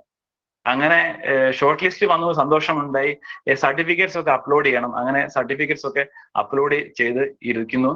അതിനുശേഷം കോവിഡ്, അതിന്റെ ഇടയ്ക്ക് കോവിഡ് വന്നു. അതിന്റെ ഇടയ്ക്ക് 2019 എന്റെ എയ്ഡഡ് സ്കൂളിലെ അപ്രൂവൽ ആവുന്നു. എനിക്ക് ശമ്പളം കിട്ടാൻ തുടങ്ങി. പഴയ കിട്ടാനുള്ള പൈസ ഒക്കെ കിട്ടി. പിന്നെ ആ എയ്ഡഡ് സ്കൂളിൽ തന്നെ തുടരുമെന്നുള്ള രീതിയിൽ ഇങ്ങനെ പോകുമ്പോഴാണ് ഇതിന്റെ ഇന്റർവ്യൂവിന് വേണ്ടിയിട്ട് കോഴിക്കോട് വിളിക്കുന്ന. കോവിഡ് ആണ്, കുറെ റെസ്ട്രിക്ഷൻ ഉള്ള സമയം. ഞാൻ എൻ്റെ സുഹൃത്തുക്കളെയും കൂട്ടി പോകുന്നു, ഇന്റർവ്യൂ അറ്റൻഡ് ചെയ്യുന്നു. ഇന്റർവ്യൂവിൽ ഞാൻ പൂർണ്ണ പരാജയമായിരുന്നു. അതിന് പ്രധാനപ്പെട്ട കാരണം എന്ന് പറയുന്നത്, ഇന്റർവ്യൂവിൽ ചെല്ലുന്ന സമയത്ത് എന്ത് ചെയ്യും, നമ്മളൊരു ബയോഡാറ്റ ഫില്ല് ചെയ്ത് കൊടുക്കാനുണ്ട്. അപ്പൊ അവിടെ നമ്മളോട് ചോദിക്കും, നിങ്ങൾ ഇതിനു മുമ്പ് എന്താ ചെയ്തുകൊണ്ടിരുന്നത്. എന്റെ കൂടെ വന്ന ആൾക്കാരെല്ലാം ഗസ്റ്റ് ആയിരുന്നു. എനിക്ക് തോന്നുന്നത് അതിൽ എയ്ഡഡ് സ്കൂളിൽ എന്റെ ബാച്ചിൽ എനിക്ക് അറിയാവുന്ന ആൾക്കാർ ഞാൻ മാത്രമേ ഉണ്ടായിരുന്നു എയ്ഡഡ് സ്കൂളിൽ സെയിം പോസ്റ്റിൽ വർക്ക് ചെയ്യുന്ന ഒരാളായിട്ട്. അപ്പൊ അങ്ങനെ ഇന്റർവ്യൂവിന് ഞാൻ ചെല്ലുന്നു. ഇന്റർവ്യൂവിന് ചെല്ലുമ്പോൾ എന്താണ് ചെയ്യുന്നത് ചോദിക്കുന്നു. ഞാൻ പറഞ്ഞു, ഞാൻ നിലവിൽ ഒരു എയ്ഡഡ് സ്കൂളിലാണ് വർക്ക് ചെയ്യുന്നത്. അപ്പൊ അവരെന്നോട് അടുത്ത ചോദ്യം, എത്ര രൂപ കൊടുത്തു? ഞാൻ പറഞ്ഞു, പൈസയൊന്നും കൊടുക്കാതെ തന്ന, ഫ്രീ ആയിട്ട് തന്ന ഒരു സ്ഥാപനമാണ് എന്ന് പറഞ്ഞു. അപ്പൊ അവരോട് അടുത്ത എന്നോട് ചോദ്യമായി, അങ്ങനെയാണെങ്കിൽ പിന്നെ അത് PSC കിട്ടിയ പോലെയല്ലേ, അവിടെ തുടരുന്നതല്ലേ നല്ലതെന്ന്. ഞാൻ എന്ത് ആൻസർ പറയണമെന്ന് എനിക്ക് അറിയാതായി. പിന്നെ ഞാൻ എന്തൊക്കെയോ പറഞ്ഞു, ഇത് എന്റെ ആംബിഷനാണ്, എന്റെ ലക്ഷ്യമാണ് ഗവൺമെന്റ് ജോലി എന്നൊക്കെ പറഞ്ഞ് ഉരുണ്ട് കളിച്ച് വേർത്ത് കുളിച്ച്. പിന്നെ എന്നോട് ഇഷ്ടപ്പെട്ട വിഷയം പറയാൻ പറഞ്ഞു. എന്റെ മുന്നിൽ പോയ ആൾക്കാരോടൊക്കെ എന്തൊക്കെയാ നമ്മൾ ചോദിച്ച് മനസ്സിലാക്കുമല്ലോ. അങ്ങനെ അവരോട് ചോദിച്ചപ്പോൾ അവർ പറഞ്ഞു, ബിസിനസ് സ്റ്റഡീസ്, അക്കൗണ്ടൻസി എന്നാണ് പറയുന്നത്. അവര് ബിസിനസ് സ്റ്റഡീസ് എന്ന് പറയുമ്പോൾ എന്തെങ്കിലും ടൈപ്സ് ഓഫ് പാർട്ണേഴ്സ് ചോദിക്കാം, അല്ലെങ്കിൽ അക്കൗണ്ടൻസി എന്ന് പറഞ്ഞു കഴിഞ്ഞാൽ എന്തെങ്കിലും മാച്ചിങ് കോൺസെപ്റ്റോ അല്ലെങ്കിൽ അക്കൗണ്ടിങ് പ്രിൻസിപ്പിൾ, അങ്ങനത്തെ എന്തെങ്കിലും അക്കൗണ്ടിങ് പ്രിൻസിപ്പിൾസോ അങ്ങനെ എന്തെങ്കിലുമൊക്കെ ചോദിക്കും. ചെറിയ ചെറിയ ക്വസ്റ്റ്യൻസ് ഒക്കെ ചോദിക്കും. എന്താണ് കറന്റ് അസറ്റ്, എന്താണ് ഫിക്സഡ് അസറ്റ്, അങ്ങനെയൊക്കെ ചെറിയ, എന്താണ് വർക്കിംഗ് ക്യാപിറ്റൽ, ചെറിയ ചെറിയ ക്വസ്റ്റ്യൻസ്. അപ്പൊ ഞാൻ അതും പ്രതീക്ഷിച്ച് ഇന്റർവ്യൂവിന് ചെല്ലുന്നു. എന്നോട് ഇഷ്ടപ്പെട്ട വിഷയം ചോദിക്കുന്നു. ബിസിനസ് സ്റ്റഡീസും അക്കൗണ്ടൻസിയും ഓക്കെയാണ്. അപ്പൊ എന്നോട് പറഞ്ഞു, അത് പറ്റില്ല, വേറെ വിഷയം പറയാൻ പറയും. അപ്പൊ ഞാൻ ചാടിക്കറി പണ്ട് ഡോൺ ബോസ്കോയിലൊക്കെ പഠിപ്പിച്ച് എന്റെ വെച്ച് ഫിനാൻഷ്യൽ മാനേജ്മെന്റ് എന്ന് പറഞ്ഞു. ഫിനാൻഷ്യൽ മാനേജ്മെന്റിൽ തുടങ്ങി advanced accounting, costing, income tax എല്ലാ ചോദ്യം ചോദിച്ചു എന്നെ അവര് നമ്മളെ ഒരു എന്താ പറയുക, നമ്മളൊരു സംസാര ഭാഷയിൽ പറയുവാണെങ്കിൽ എന്നെ അവര് കൊല വിളിച്ചു എന്ന് പറയാം. ഞാൻ വളരെ നിരാശയോടെയാണ് ആ ഇന്റർവ്യൂ കഴിഞ്ഞ് ഇറങ്ങിയത്. കാരണം ഞാൻ എനിക്കിട്ട മാർക്ക് 8 ആയിരുന്നു. പക്ഷെ ഞാൻ അവിടെ ചെയ്ത കാര്യം എന്ന് പറഞ്ഞാൽ, എനിക്ക് അറിയത്തില്ലെങ്കിൽ കൂടിയും ഞാൻ നല്ല രീതിയിൽ റെസ്പോണ്ട് ചെയ്തു, പിടിച്ചു നിന്നു. അതൊക്കെ എനിക്ക് കിട്ടിയ എക്സ്പീരിയൻസ് കൊണ്ടായിരിക്കും. ഞാൻ പിടിച്ചു നിന്നു, പക്ഷെ എനിക്ക് ആൻസറുകളൊന്നും കൃത്യമായിട്ട് പറയാൻ കഴിഞ്ഞില്ല. ഞാൻ അവരുടെ മുന്നിൽ പിടിച്ചു നിന്നു. എന്നാൽ അവരോട് എതിര് അതൊക്കെ വളരെ ശ്രദ്ധിക്കേണ്ട കാര്യമാണ്. എതിര് പറയാത്ത രീതിയിൽ അവരോട് പിടിച്ചു നിന്നു. അങ്ങനെ ഇതിന്റെ റാങ്ക് ലിസ്റ്റ് വന്നു. റാങ്ക് ലിസ്റ്റ് വന്നപ്പോൾ ഞാൻ ഒരിക്കലും പ്രതീക്ഷിക്കാത്ത ഒരു റാങ്കാണ് എനിക്ക് കിട്ടിയത്. കാരണം ഞാൻ പറഞ്ഞു, ആഗ്രഹം ഭയങ്കരമായിരുന്നു, പക്ഷെ പഠിക്കാനുള്ള സാഹചര്യങ്ങളൊക്കെ വളരെ കുറവായിരുന്നു. എനിക്ക് 60ാമത്തെ റാങ്ക് കിട്ടി. സ്റ്റേറ്റ് വൈഡ് ലിസ്റ്റാണ് 60ാമത്തെ റാങ്ക് എന്ന് പറയുമ്പോൾ എന്നെ സംബന്ധിച്ച് അത് വലിയ റാങ്കായിട്ട് എനിക്ക് തോന്നി. കാരണം ഞാൻ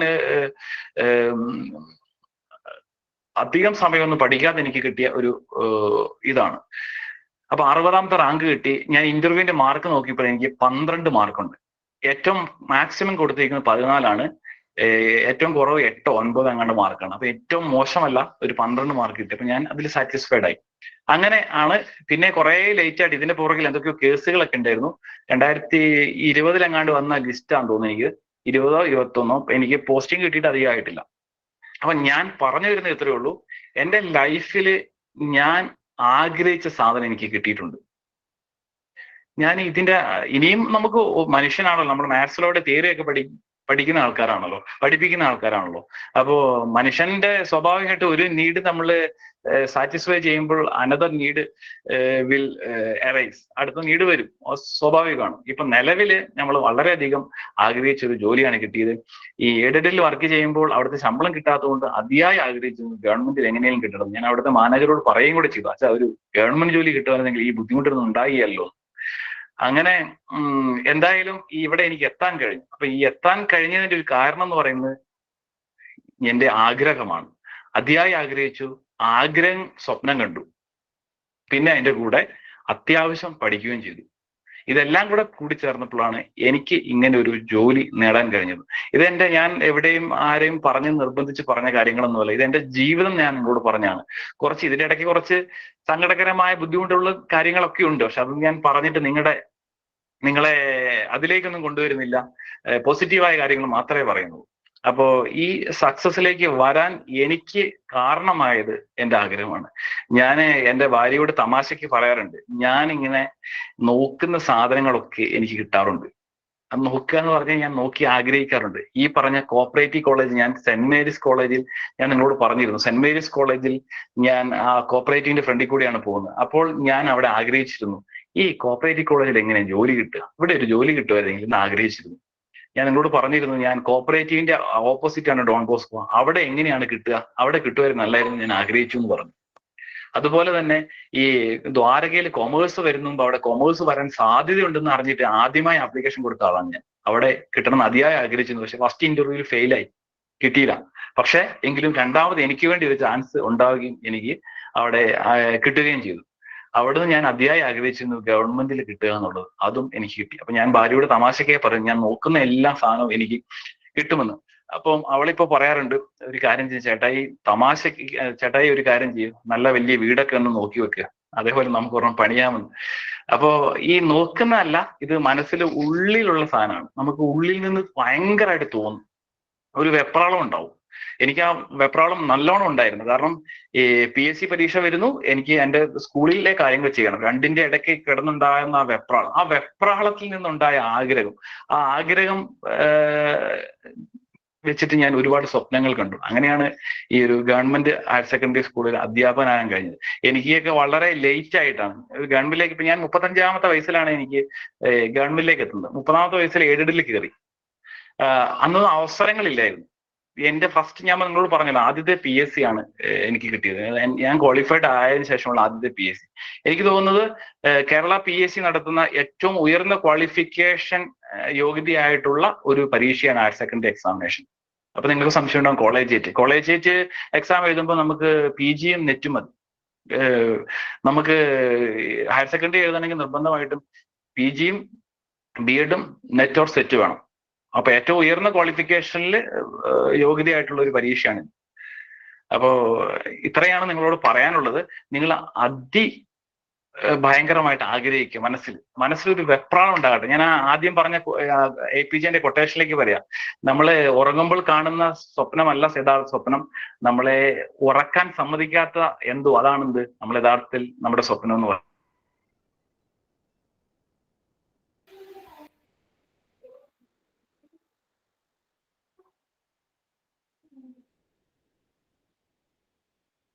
ഹലോ സർ,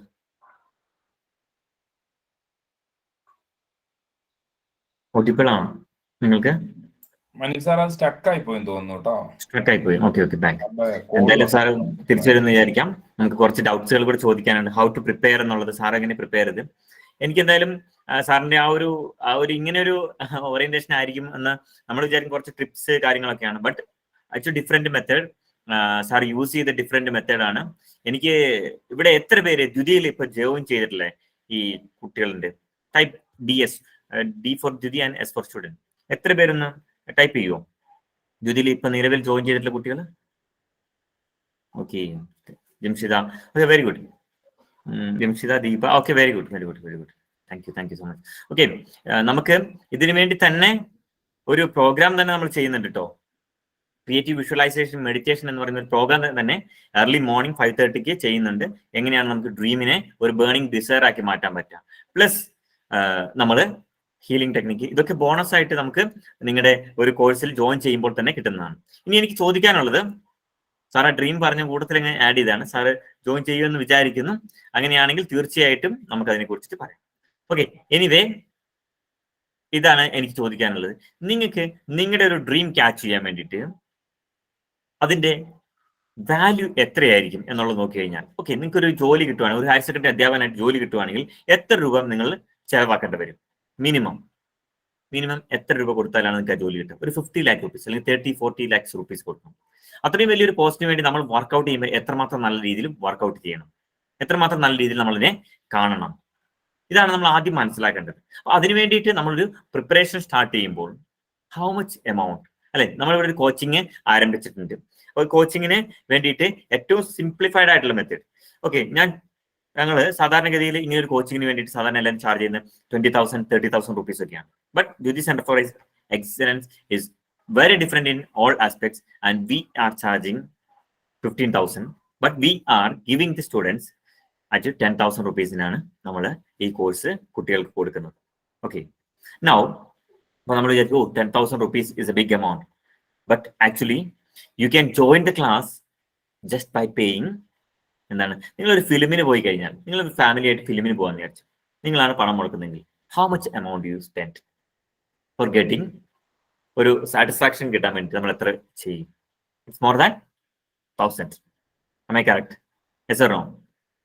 ഓക്കെ, അപ്പൊ അങ്ങനെയാണെങ്കിൽ തീർച്ചയായിട്ടും നിങ്ങൾക്ക് നമ്മുടെ കോഴ്സിൽ ജോയിൻ ചെയ്യാൻ വേണ്ടിയിട്ട് ആകെ ചിലവ് വരുന്നത് 1,000 റുപ്പീസ് ആണ് ഫസ്റ്റ് ഇൻസ്റ്റാൾമെന്റ് ആയിട്ട്. Also you can also watch the demo classes. അപ്പൊ ഇന്ന് നിങ്ങൾ തീരുമാനിക്കുന്നത്, ഞാൻ ഇതിന്റെ ഫസ്റ്റ് സ്റ്റെപ്പ് എന്നുള്ള നിലയ്ക്ക് ഡെമോ ക്ലാസ് കാണുകയും ഇന്ന് തന്നെ ഞാൻ ഇതിനുള്ള തീരുമാനം എടുക്കുകയും ചെയ്യും. ഒരു കോച്ചിങ്ങിൽ ജോയിൻ ചെയ്യുമ്പോൾ എങ്ങനെയായിരിക്കണം? ഇപ്പോൾ ഓൺലൈൻ കോച്ചിങ് ആണോ ഓഫ്ലൈൻ കോച്ചിങ് ആണോ? നമുക്ക് ഓൺലൈൻ ആൻഡ് ഓഫ്ലൈൻ കോച്ചിങ്ങുകളുണ്ട്. ഓൺലൈൻ കോച്ചിങ്ങിന് ഉള്ള ഫീസാണ് നമ്മൾ പറഞ്ഞിട്ടുള്ളത്. നിങ്ങൾക്ക് ഈ ഒരു കോച്ചിങ്ങിന് ജോയിൻ ചെയ്യാൻ വേണ്ടിയിട്ട് ഇപ്പോൾ സാറേ ആ ലിങ്ക് ഒന്ന് ഷെയർ ചെയ്യും. ജസ്റ്റ് ആ ലിങ്ക് ക്ലിക്ക് ചെയ്ത് ഞാൻ നിങ്ങൾക്ക് ഞങ്ങളുടെ കോഴ്സിൽ കയറാൻ പറ്റും. അവിടെ ഫസ്റ്റ് ഇൻസ്റ്റാൾമെന്റ് അടച്ചുകൊണ്ട് ജോയിൻ ചെയ്യാൻ പറ്റും. എപ്പോഴാണ് നമ്മുടെ ഡ്രീം കം ട്രൂ ആവുന്നത്, ഡ്രീം ക്യാച്ച് ചെയ്യുന്നത്? When we are valuing the dream. ആ ഡ്രീമ് വാല്യൂ ചെയ്യുന്നത് എങ്ങനെയാണ്? We are just giving some value to it. അതിന് ഒരു വാല്യൂ കൊടുക്കുമ്പോഴാണ്. സോ എത്ര പേർക്ക് ഇവിടെ ഇപ്പൊ നമുക്ക് ദ്വിതീയ ക്ലാസ് എങ്ങനെയാണ് നടക്കുന്നത് പലർക്കും അറിയത്തില്ല, എങ്ങനെയാണ് കോൺസെപ്റ്റുകൾ പറയുന്നത് എന്ന് അറിയത്തില്ല. അതുകൊണ്ട് തന്നെയാണ് ഇവിടെ എത്ര ദ്വിതീയ സ്റ്റുഡൻസ് ഉണ്ടെന്ന് ചോദിച്ചത്. അപ്പൊ ഇവിടെ കുറച്ച് കുട്ടികൾ പറഞ്ഞിട്ടുണ്ട്, എനിവൺ ഒരാള് ഇപ്പൊ ദ്വിതീയ കണ്ടിന്യൂസ് ആയിട്ട് ക്ലാസ്സുകൾ അറ്റൻഡ് ചെയ്യുന്ന ഒരാളൊന്ന് അൺമ്യൂട്ട് ചെയ്യുമോ?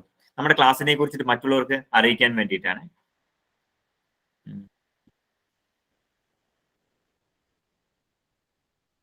ഹുസ്ന ഒന്ന് അൺമ്യൂട്ട് ചെയ്തോ. ഹുസ്ന പറയുമോ, how was the classes?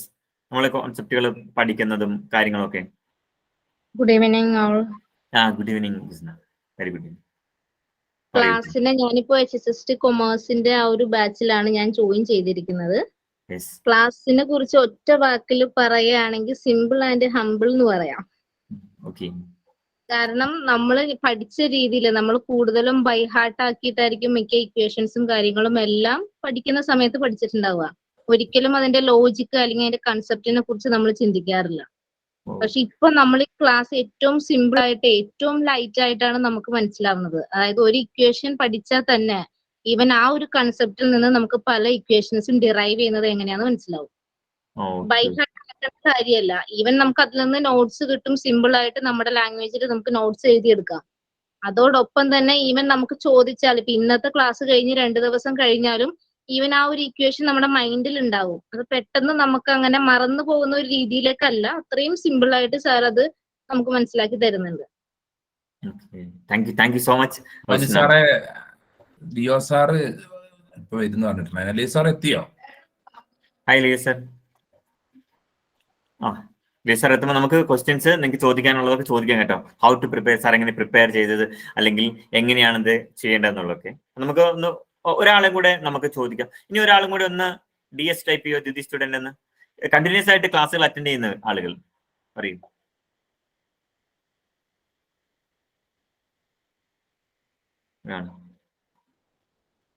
DS പറയാൻ വേണ്ടിയിട്ട് അതിന്റെ ഒരു കാര്യങ്ങൾ അറിയാൻ മറ്റുള്ള കുട്ടികൾക്ക് അറിയാൻ താല്പര്യമുണ്ട്. അതുകൊണ്ടാണ് ഞാനിപ്പം അത് ആരെയും അങ്ങനെ പറഞ്ഞ് വെച്ചിട്ടില്ല. അതുകൊണ്ടാണ് ഇങ്ങനെ പറയുന്നത്. സോ എനിക്ക് തോന്നുന്നു Jimshida is attending everyday classes and morning meditation also.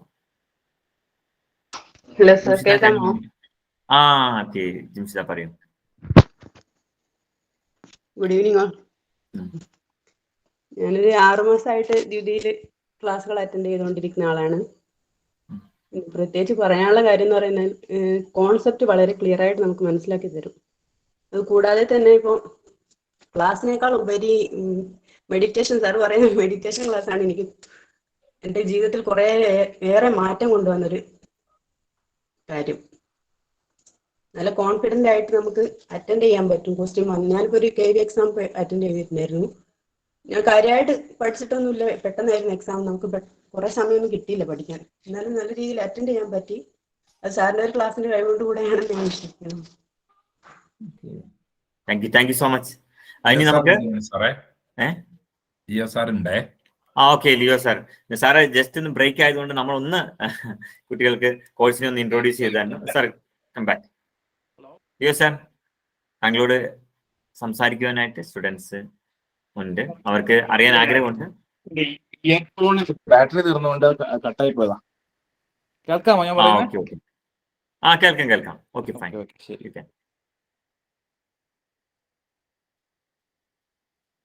എന്തെങ്കിലും ചോദിക്കാൻ വേണ്ടി ചോദിച്ചോളൂ കേട്ടോ. എനിക്ക് വലിയ അറിവൊന്നുമില്ല. എന്റെ എക്സ്പീരിയൻസ് ആണ് ഞാൻ നിങ്ങളോട് ഷെയർ ചെയ്തത്. എന്റെ എക്സ്പീരിയൻസ് വെച്ചിട്ട് പറഞ്ഞുതരാം. സാർ, ഇപ്പൊ ഈ ഓൺലൈൻ കോച്ചിങ് അല്ലെങ്കിൽ ഓഫ്ലൈൻ കോച്ചിങ് ഇത് തമ്മിൽ എങ്ങനെ ഡിഫറൻഷിയേറ്റ് ചെയ്യുവാണെങ്കിൽ എങ്ങനെ ചെയ്യാൻ പറ്റും കുട്ടികളോട്? എന്റെ അഭിപ്രായത്തില് ഓൺലൈൻ കോച്ചിങ്ങും ഓഫ്ലൈൻ കോച്ചിങ്ങും തമ്മിൽ അങ്ങനെ ഒരു വ്യത്യാസമില്ല. കാരണം വലിയ യൂണിവേഴ്സിറ്റികളിലൊക്കെ ഒരുപാട് ഓഫ്ലൈൻ കോഴ്സുകൾ തന്നെ നടത്തുന്നു. വലിയ കോഴ്സുകൾ, ഡിപ്ലോമ കോഴ്സുകൾ, 2 വർഷം 3 വർഷം 4 വർഷം കോഴ്സുകളൊക്കെ നടത്തുന്നുണ്ട്.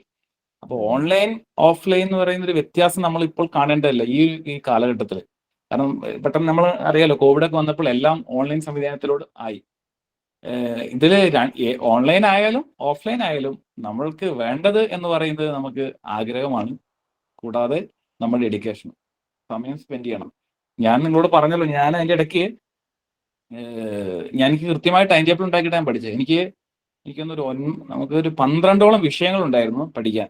ശരിയാണെന്ന് തോന്നല്ലേ മനു സാറേ? 12ഓളം വിഷയങ്ങൾ HSST കോളേജിനുണ്ട്. 12 നോട്ട് ബുക്കുകൾ എനിക്കുണ്ടായിരുന്നു. അത് ഞാനിങ്ങനെ നോട്ടൊക്കെ ഞാൻ സ്വന്തമായിട്ട് എഴുതുമായിരുന്നു. ഇപ്പോഴും അവിടെ ഇരിപ്പുണ്ട് നോട്ടുകൾ. ഇനിയിപ്പം ഒരു പരീക്ഷയ്ക്ക് വേണ്ടിയിട്ട് ഞാൻ മുതിരുന്നില്ല. കാരണം ഇനി ഉള്ള ജോലിയിൽ സംതൃപ്തനായി അതിൽ കൂടുതൽ എന്തെങ്കിലും ചെയ്യാൻ കഴിയുമെന്ന് വിചാരിക്കുന്നുള്ളൂ. നിങ്ങൾക്ക് അതിന് ഡെമോ കണ്ടതിന് ശേഷം കേട്ടോ. യെസ്, പോളി, HSST, VHSC എല്ലാം, because all are comprehensive syllabus. അതുകൊണ്ട് തന്നെ നമുക്ക് ഒരു സിലബസ് ഓറിയന്റഡ് ആയിട്ട് പഠിപ്പിക്കുക. ആ സിലബസ് വരുമ്പോഴായിരിക്കും. ഇപ്പോൾ നിങ്ങൾക്ക് അക്കൗണ്ടൻസി കംപ്ലീറ്റ് ആയിട്ട് പഠിക്കും, ബിസിനസ് കംപ്ലീറ്റ് ആയിട്ട്, അങ്ങനെ പോവാണ് നമ്മൾ.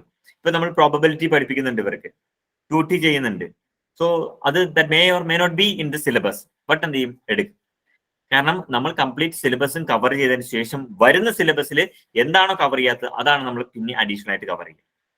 ഓക്കെ, ടാക്സ് ഉണ്ട്, എല്ലാം ഉണ്ടാവും. ഇൻകം ടാക്സ് ഉണ്ടാവും. നമ്മൾ നേരത്തെ ചെയ്തു വെച്ച ഇൻകം ടാക്സ് 1 ഇയർ ബാക്ക് ആയതുകൊണ്ട് അത് വീണ്ടും ചെയ്യും. So also you will get the classes of net. നമ്മുടെ നെറ്റിന്റെ ക്ലാസ്സുകളും ഇതിനൊപ്പം തന്നെ ഫ്രീ ആയിട്ട് കിട്ടും. നെറ്റിന്റെ ക്ലാസ്സിൽ നമ്മൾ കൊടുക്കുന്നത് മോഡ് ഓഫ് എക്സാം, അതായത് നമ്മൾ നടത്തുന്ന mode of exam online test ആയിരിക്കും. ഒബ്ജക്റ്റീവ് ഇതായിരിക്കും, OMR ആയിരിക്കും നടത്തുക. OMR അല്ല, ഓൺലൈൻ ടെസ്റ്റ് ആയിരിക്കും, കമ്പ്യൂട്ടറൈസ്ഡ് ടെസ്റ്റ് ആയിരിക്കും നടത്തുക.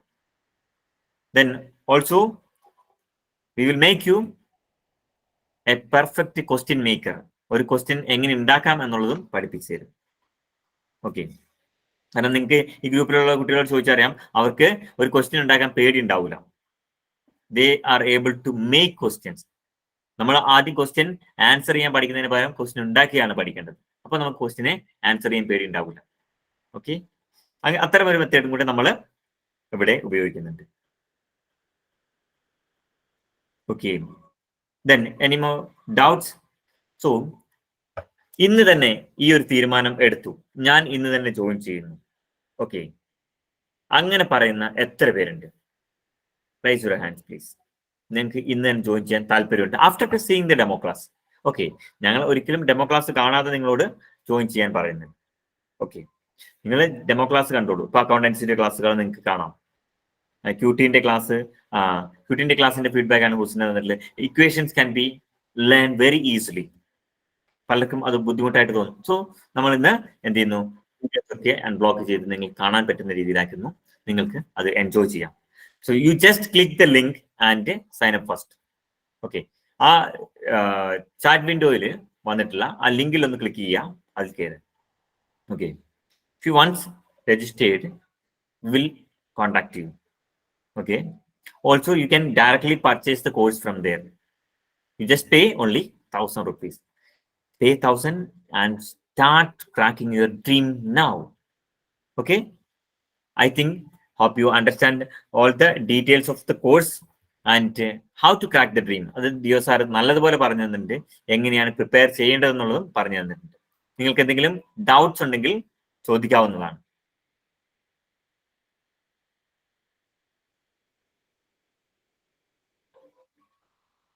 ആർക്കെങ്കിലും എന്തെങ്കിലും ഡൗട്ട്സ് ഉണ്ടോ?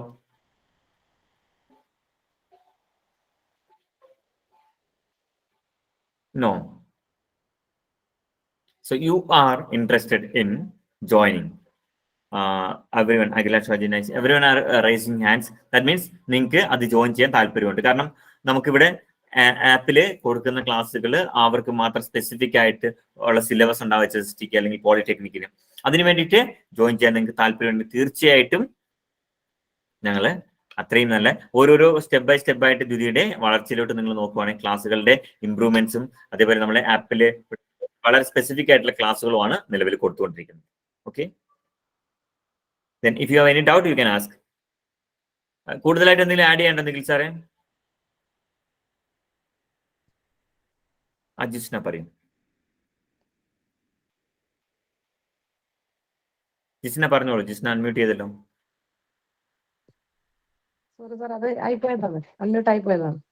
Okay. So if you have any doubts you can ask. How to join the course, how to crack the dream. Also you will get a free course worth ₹10,000. Free ആയിട്ട് കിട്ടുന്ന എന്താണ് creative visualisation course free ആയിട്ട് നിങ്ങൾക്ക് ചെയ്യാൻ പറ്റും. Early മോർണിംഗിൽ നിങ്ങൾക്ക് സ്വപ്നം കാണാൻ വേണ്ടിയിട്ടുള്ള ഒരു സമയം, അതാണ് creative visualisation. If you have any trouble you can heal it in the evening. അതും ₹10,000 കോഴ്സാണ്. The value is 10,000 and we are giving it for free. Okay, ഇത് രണ്ടും നിങ്ങൾക്ക് ജോയിൻ ചെയ്യാവുന്ന ഫ്രീ കോഴ്സുകളാണ്. ജിതിയിൽ ജോയിൻ ചെയ്ത ആളുകൾക്കൊക്കെ ജോയിൻ ചെയ്യാം. ആൻഡ് ഓൾസോ അതെല്ലാവർക്കും ഫ്രീ ആയിട്ട് കൊടുക്കുന്ന കോഴ്സാണ്. ക്ലാസ് ടൈം ഈവനിങ് ടൈമാണ് ക്ലാസ് ഉണ്ടാവുക. 7, 7:30, 8 ഈ 3 ടൈംസ് ആണ് നമ്മൾ യൂസ് ചെയ്യുന്നത്. 9ലേക്ക് പോകില്ല. ഇനി അങ്ങനെ നിങ്ങൾക്ക് ക്ലാസ് അറ്റൻഡ് ചെയ്യാൻ പറ്റിയിട്ടില്ല എങ്കിൽ തീർച്ചയായിട്ടും നിങ്ങൾക്ക്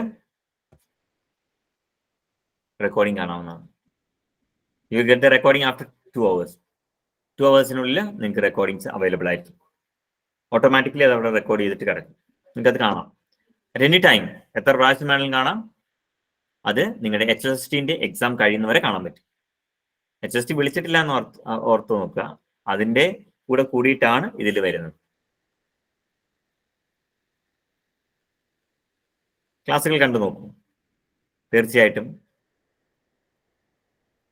നിങ്ങൾക്ക് അന്നേരം മനസ്സിലാവും.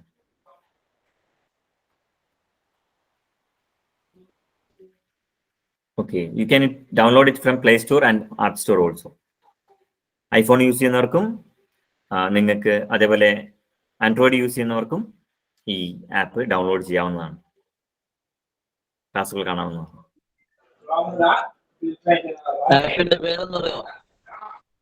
ടീം ദ്വിതി എന്നാണ്. ഈ ലിങ്കിൽ ക്ലിക്ക് ചെയ്താൽ മതി. കാരണം because we have old app and അത് ഡീലിസ്റ്റ് ചെയ്തിട്ടില്ല. അതുകൊണ്ട് തന്നെ ലിങ്ക് ഇട്ടിട്ടുണ്ട്. ചാറ്റ് വിൻഡോയിൽ ലിങ്ക് ഇട്ടിട്ടുണ്ട്. ജസ്റ്റ് ഒന്ന് ക്ലിക്ക് ചെയ്താൽ മതി. We will give it in the WhatsApp chat also. So you can just click the course and you can directly go to the course.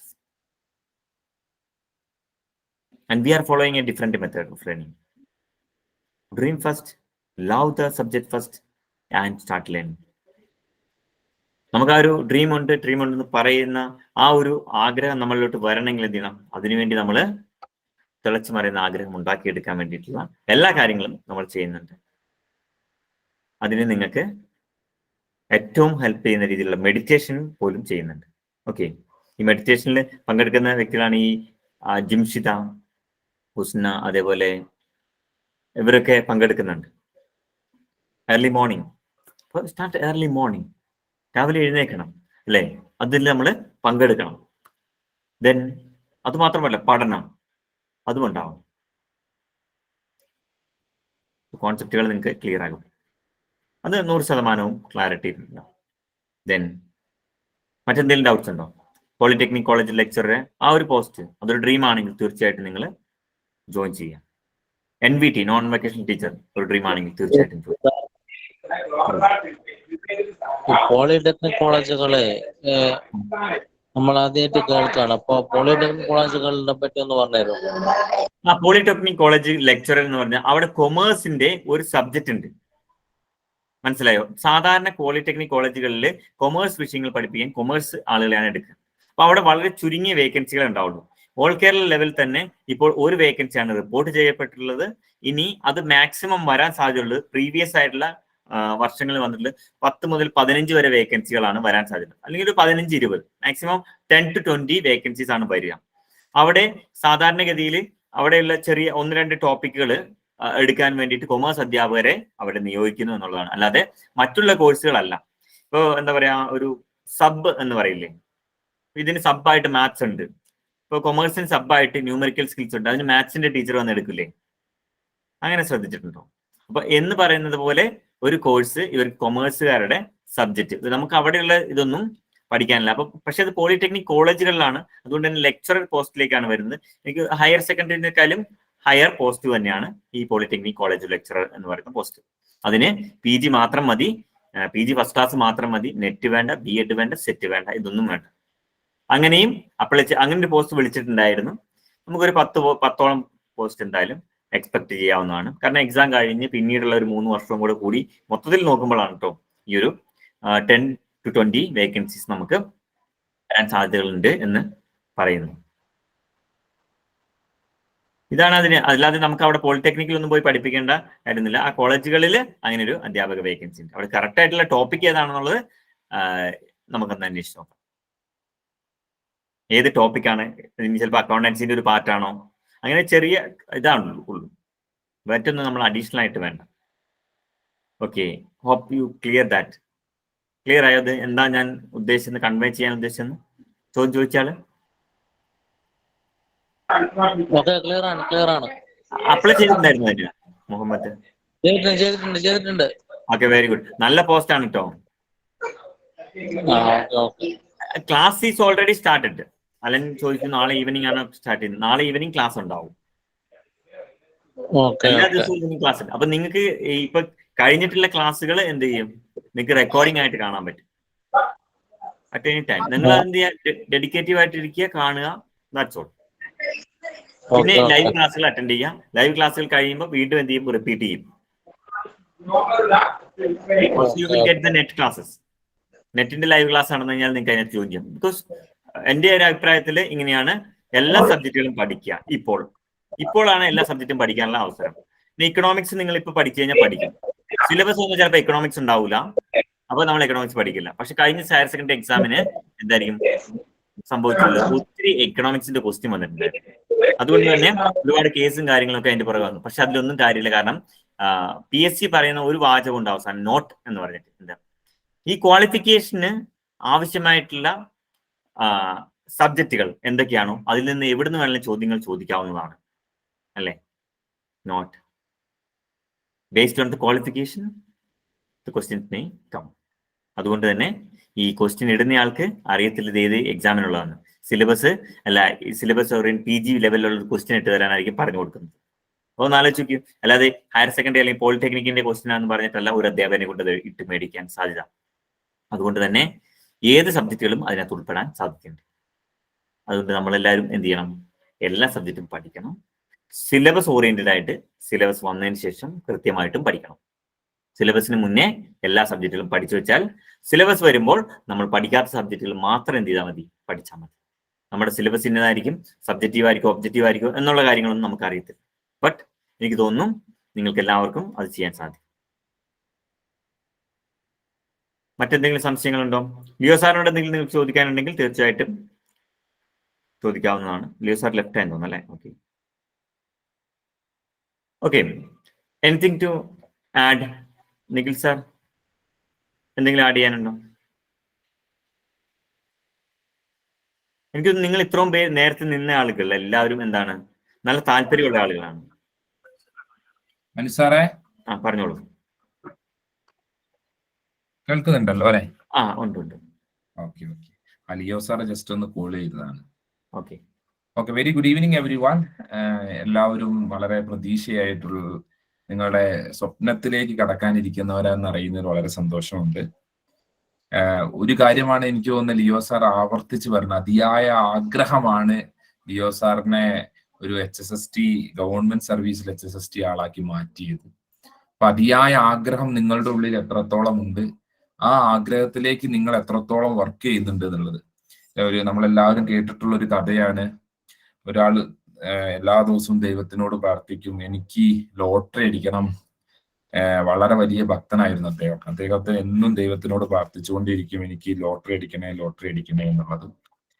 പക്ഷെ അദ്ദേഹം കുറേ ആയിട്ടും ലോട്ടറി അടിക്കുന്നില്ല. ദൈവത്തിനോട് പിന്നെ പരാതി പറഞ്ഞു, ദൈവം നീ എന്നാലും ഇത്രയും കാലം ഞാൻ പ്രാർത്ഥിച്ചിട്ടും എനിക്ക് ലോട്ടറി അടിച്ചില്ലല്ലോ എന്ന്. അപ്പൊ ദൈവം അദ്ദേഹത്തിന്റെ സ്വപ്നത്തിൽ പ്രത്യക്ഷപ്പെട്ടു, കഥയാണേ, പറഞ്ഞു, ആദ്യം നീ ലോട്ടറി എടുക്കുക, എന്നിട്ടല്ലേ നിനക്ക് ലോട്ടറി അടിക്കാൻ പറ്റുള്ളൂ. അതേപോലെ നമ്മുടെ ആഗ്രഹത്തോടൊപ്പം തന്നെ നമ്മുടെ എത്രത്തോളം ഹാർഡ് വർക്ക് ഉണ്ട് എന്നുള്ളത് വളരെ പ്രധാനപ്പെട്ടതാണ്.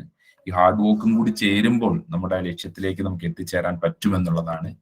ദ്വിതി സെന്റർ ഫോർ എക്സലൻസും നൽകുന്നത് അങ്ങനെ തന്നെയാണ്. നിങ്ങളുടെ ലക്ഷ്യത്തിലേക്ക് എത്താനുള്ളൊരു കൈത്താങ്ങായി മാറുക, കൈപിടിച്ചെടുക്കാൻ സഹായിക്കുക എന്നുള്ളതാണ്. തീർച്ചയായിട്ടും നിങ്ങളുടെ ഗ്രോത്താണ് നമ്മളുടെ എല്ലാം എന്ന് ഞങ്ങൾക്ക് പൂർണ്ണമായ ബോധ്യമുണ്ട്. അതിന്റെ ഭാഗമായിട്ടാണ് ഈ ഒരു സക്സസ്ഫുൾ ആയിട്ടുള്ള ആളുകളെ പലരെയും കൊണ്ടുവരുന്നു. അത് ഇത് ഇന്ന് തുടങ്ങിയതല്ല, ഞങ്ങൾ എന്നും ആരംഭിച്ച അന്ന് മുതലേ തന്നെ ഉള്ളതാണ്. കൃത്യമായ ഗൈഡൻസും കൃത്യമായ സപ്പോർട്ടും നൽകിക്കൊണ്ടാണ് എല്ലാവരും ഞങ്ങളുടെ ഭാഗമുണ്ടാവുമെന്ന് ഞങ്ങൾക്ക് അറിയാം. എനിക്ക് തോന്നുന്നു നമുക്ക് ലിയോ സാറിനും നിങ്ങൾക്ക് ഓരോരുത്തർക്കും ഒറ്റ വാക്കിൽ നന്ദി പറഞ്ഞുകൊണ്ട് ഞാൻ നിർത്തുകയാണ്. Thank you sir. Thank you so much sir. ഇനി നിങ്ങൾക്ക് എന്തെങ്കിലും സംശയങ്ങൾ ചോദിക്കാം. നമ്മുടെ കുട്ടികൾ ഇവിടെ ഇപ്പോഴും ഉണ്ട്. എനിക്ക് തോന്നുന്നു വർണ്ണ, ജിംഷിത, അഖില ഇവരൊക്കെ നിലവിൽ ദ്വിതിയിൽ പഠിച്ചുകൊണ്ടിരിക്കുന്നതാണ്. ഇവർക്ക് പേഴ്സണലായിട്ട് അറിയാവുന്നതാണ്. അതുകൊണ്ടാണ് ഞാൻ പറഞ്ഞത്, നിങ്ങൾക്ക് ആർക്കെങ്കിലും ദ്വിതിയുടെ ക്ലാസ്സുകളെ കുറിച്ചിട്ട് ചോദിക്കാനുണ്ടെങ്കിൽ നിങ്ങൾക്ക് ഓപ്പൺ ആയിട്ട് ഇവരോട് ചോദിക്കാവുന്നതാണ്. ബിക്കോസ് അത്രയും ഓപ്പൺ ആയിട്ട് പറയാൻ കാരണം we are providing a quality education. Quality കൊടുക്കണമെന്ന് നമ്മൾ വിചാരിക്കുന്നു. അത് സ്റ്റെപ്പ് ബൈ സ്റ്റെപ്പ് ആയിട്ട് നമ്മൾ ഇൻക്രീസ് ചെയ്തുകൊണ്ടേയിരിക്കുകയാണ്. ബട്ട് ടീച്ചിങ്ങിലൊക്കെ ആണെങ്കിൽ ഡിഫറെന്റ് മെത്തേഡ്സ് നമ്മൾ യൂസ് ചെയ്യുന്നുണ്ട്. നെറ്റിലൊക്കെ ആണെങ്കിൽ തന്നെ ഹൗ ടു മേക്ക് ക്വസ്റ്റ്യൻ എന്നുള്ളത് ഒരു സ്പെഷ്യൽ ടോപ്പിക്കായിട്ട് തന്നെ ചെയ്യുന്നു. നൗ ഈ ഏറ്റവും ലേറ്റസ്റ്റ് ആയിട്ട് ഇൻട്രൊഡ്യൂസ് ചെയ്ത സാധനമാണ് ക്രിയേറ്റീവ് വിഷ്വലൈസേഷൻ മെഡിറ്റേഷൻ എന്നുള്ളത്. How many of them are attending? രാവിലെ നിങ്ങൾക്ക് നിങ്ങളുടെ സ്വപ്നം കാണാൻ വേണ്ടി നിങ്ങളെ സ്വപ്നം കാണിക്കുകയാണ് ചെയ്യുന്നത്. ഓക്കെ, അങ്ങനെ ഉള്ള പ്രോസസ്സ്. നിങ്ങൾക്ക് എന്താണോ ആഗ്രഹം, ഇനി ഹയർ സെക്കൻഡറി സ്കൂൾ അധ്യാപകനാകണമെങ്കിൽ തീർച്ചയായിട്ടും നിങ്ങളോട് അതെങ്ങനെയാണ് നിങ്ങൾ സ്വപ്നം കാണേണ്ടത്, അതിനൊരു മെത്തേഡ് ഉണ്ട്, scientific way of seeing the dream. അതിനുവേണ്ടി നിങ്ങളൊരു സിറ്റുവേഷൻ, ഒരു മെഡിറ്റേഷൻ കൊണ്ടുവന്ന് ക്രിയേറ്റീവ് വിഷ്വലൈസേഷൻ പോലും നമ്മൾ ചെയ്യിക്കുന്നുണ്ട്. കാരണം it effects more than anything. അത് നമുക്ക് മനസ്സിലായി, ലിയോ സാർ പറഞ്ഞതിൽ നിന്നായിക്കൊള്ളട്ടെ. അപ്പൊ ആ ഡ്രീം നമ്മൾ എന്ത് ചെയ്യണം, അത് കാണാൻ വേണ്ടിയിട്ടുള്ള സമയമില്ല എന്ന് പറയരുത്, അത് കാണണം. അപ്പൊ അങ്ങനെയുള്ള ഒരു മെത്തേഡ് കൂടി നമ്മൾ യൂസ് ചെയ്യുന്നുണ്ട്. Not only providing the good classes but also giving meditation practices in addition to this. അല്ലെ, അതിനൊന്നും സ്പെഷ്യൽ ചാർജിങ് ഒന്നുമില്ല. It is completely free. ആർക്ക് വേണമെങ്കിലും ജോയിൻ ചെയ്യാവുന്ന കോഴ്സാണ്. ഏത് കുട്ടികൾക്കും ജോയിൻ ചെയ്യാവുന്ന കോഴ്സുകൾ തന്നെയാണ്. Even you can join tomorrow. Then ഇന്ന് തന്നെ നമുക്ക് ക്ലാസ്സുകളുണ്ട്. Okay, then any other doubt you can ask. So recording stop ചെയ്യാൻ ഇല്ലല്ലോ. സോ ഇന്ന് ജോയിൻ ചെയ്യാൻ വേണ്ടിയിട്ട് താല്പര്യമുള്ള ആളുകൾക്ക് ഇവിടെ നിൽക്കാവുന്നതാണ്. കാരണം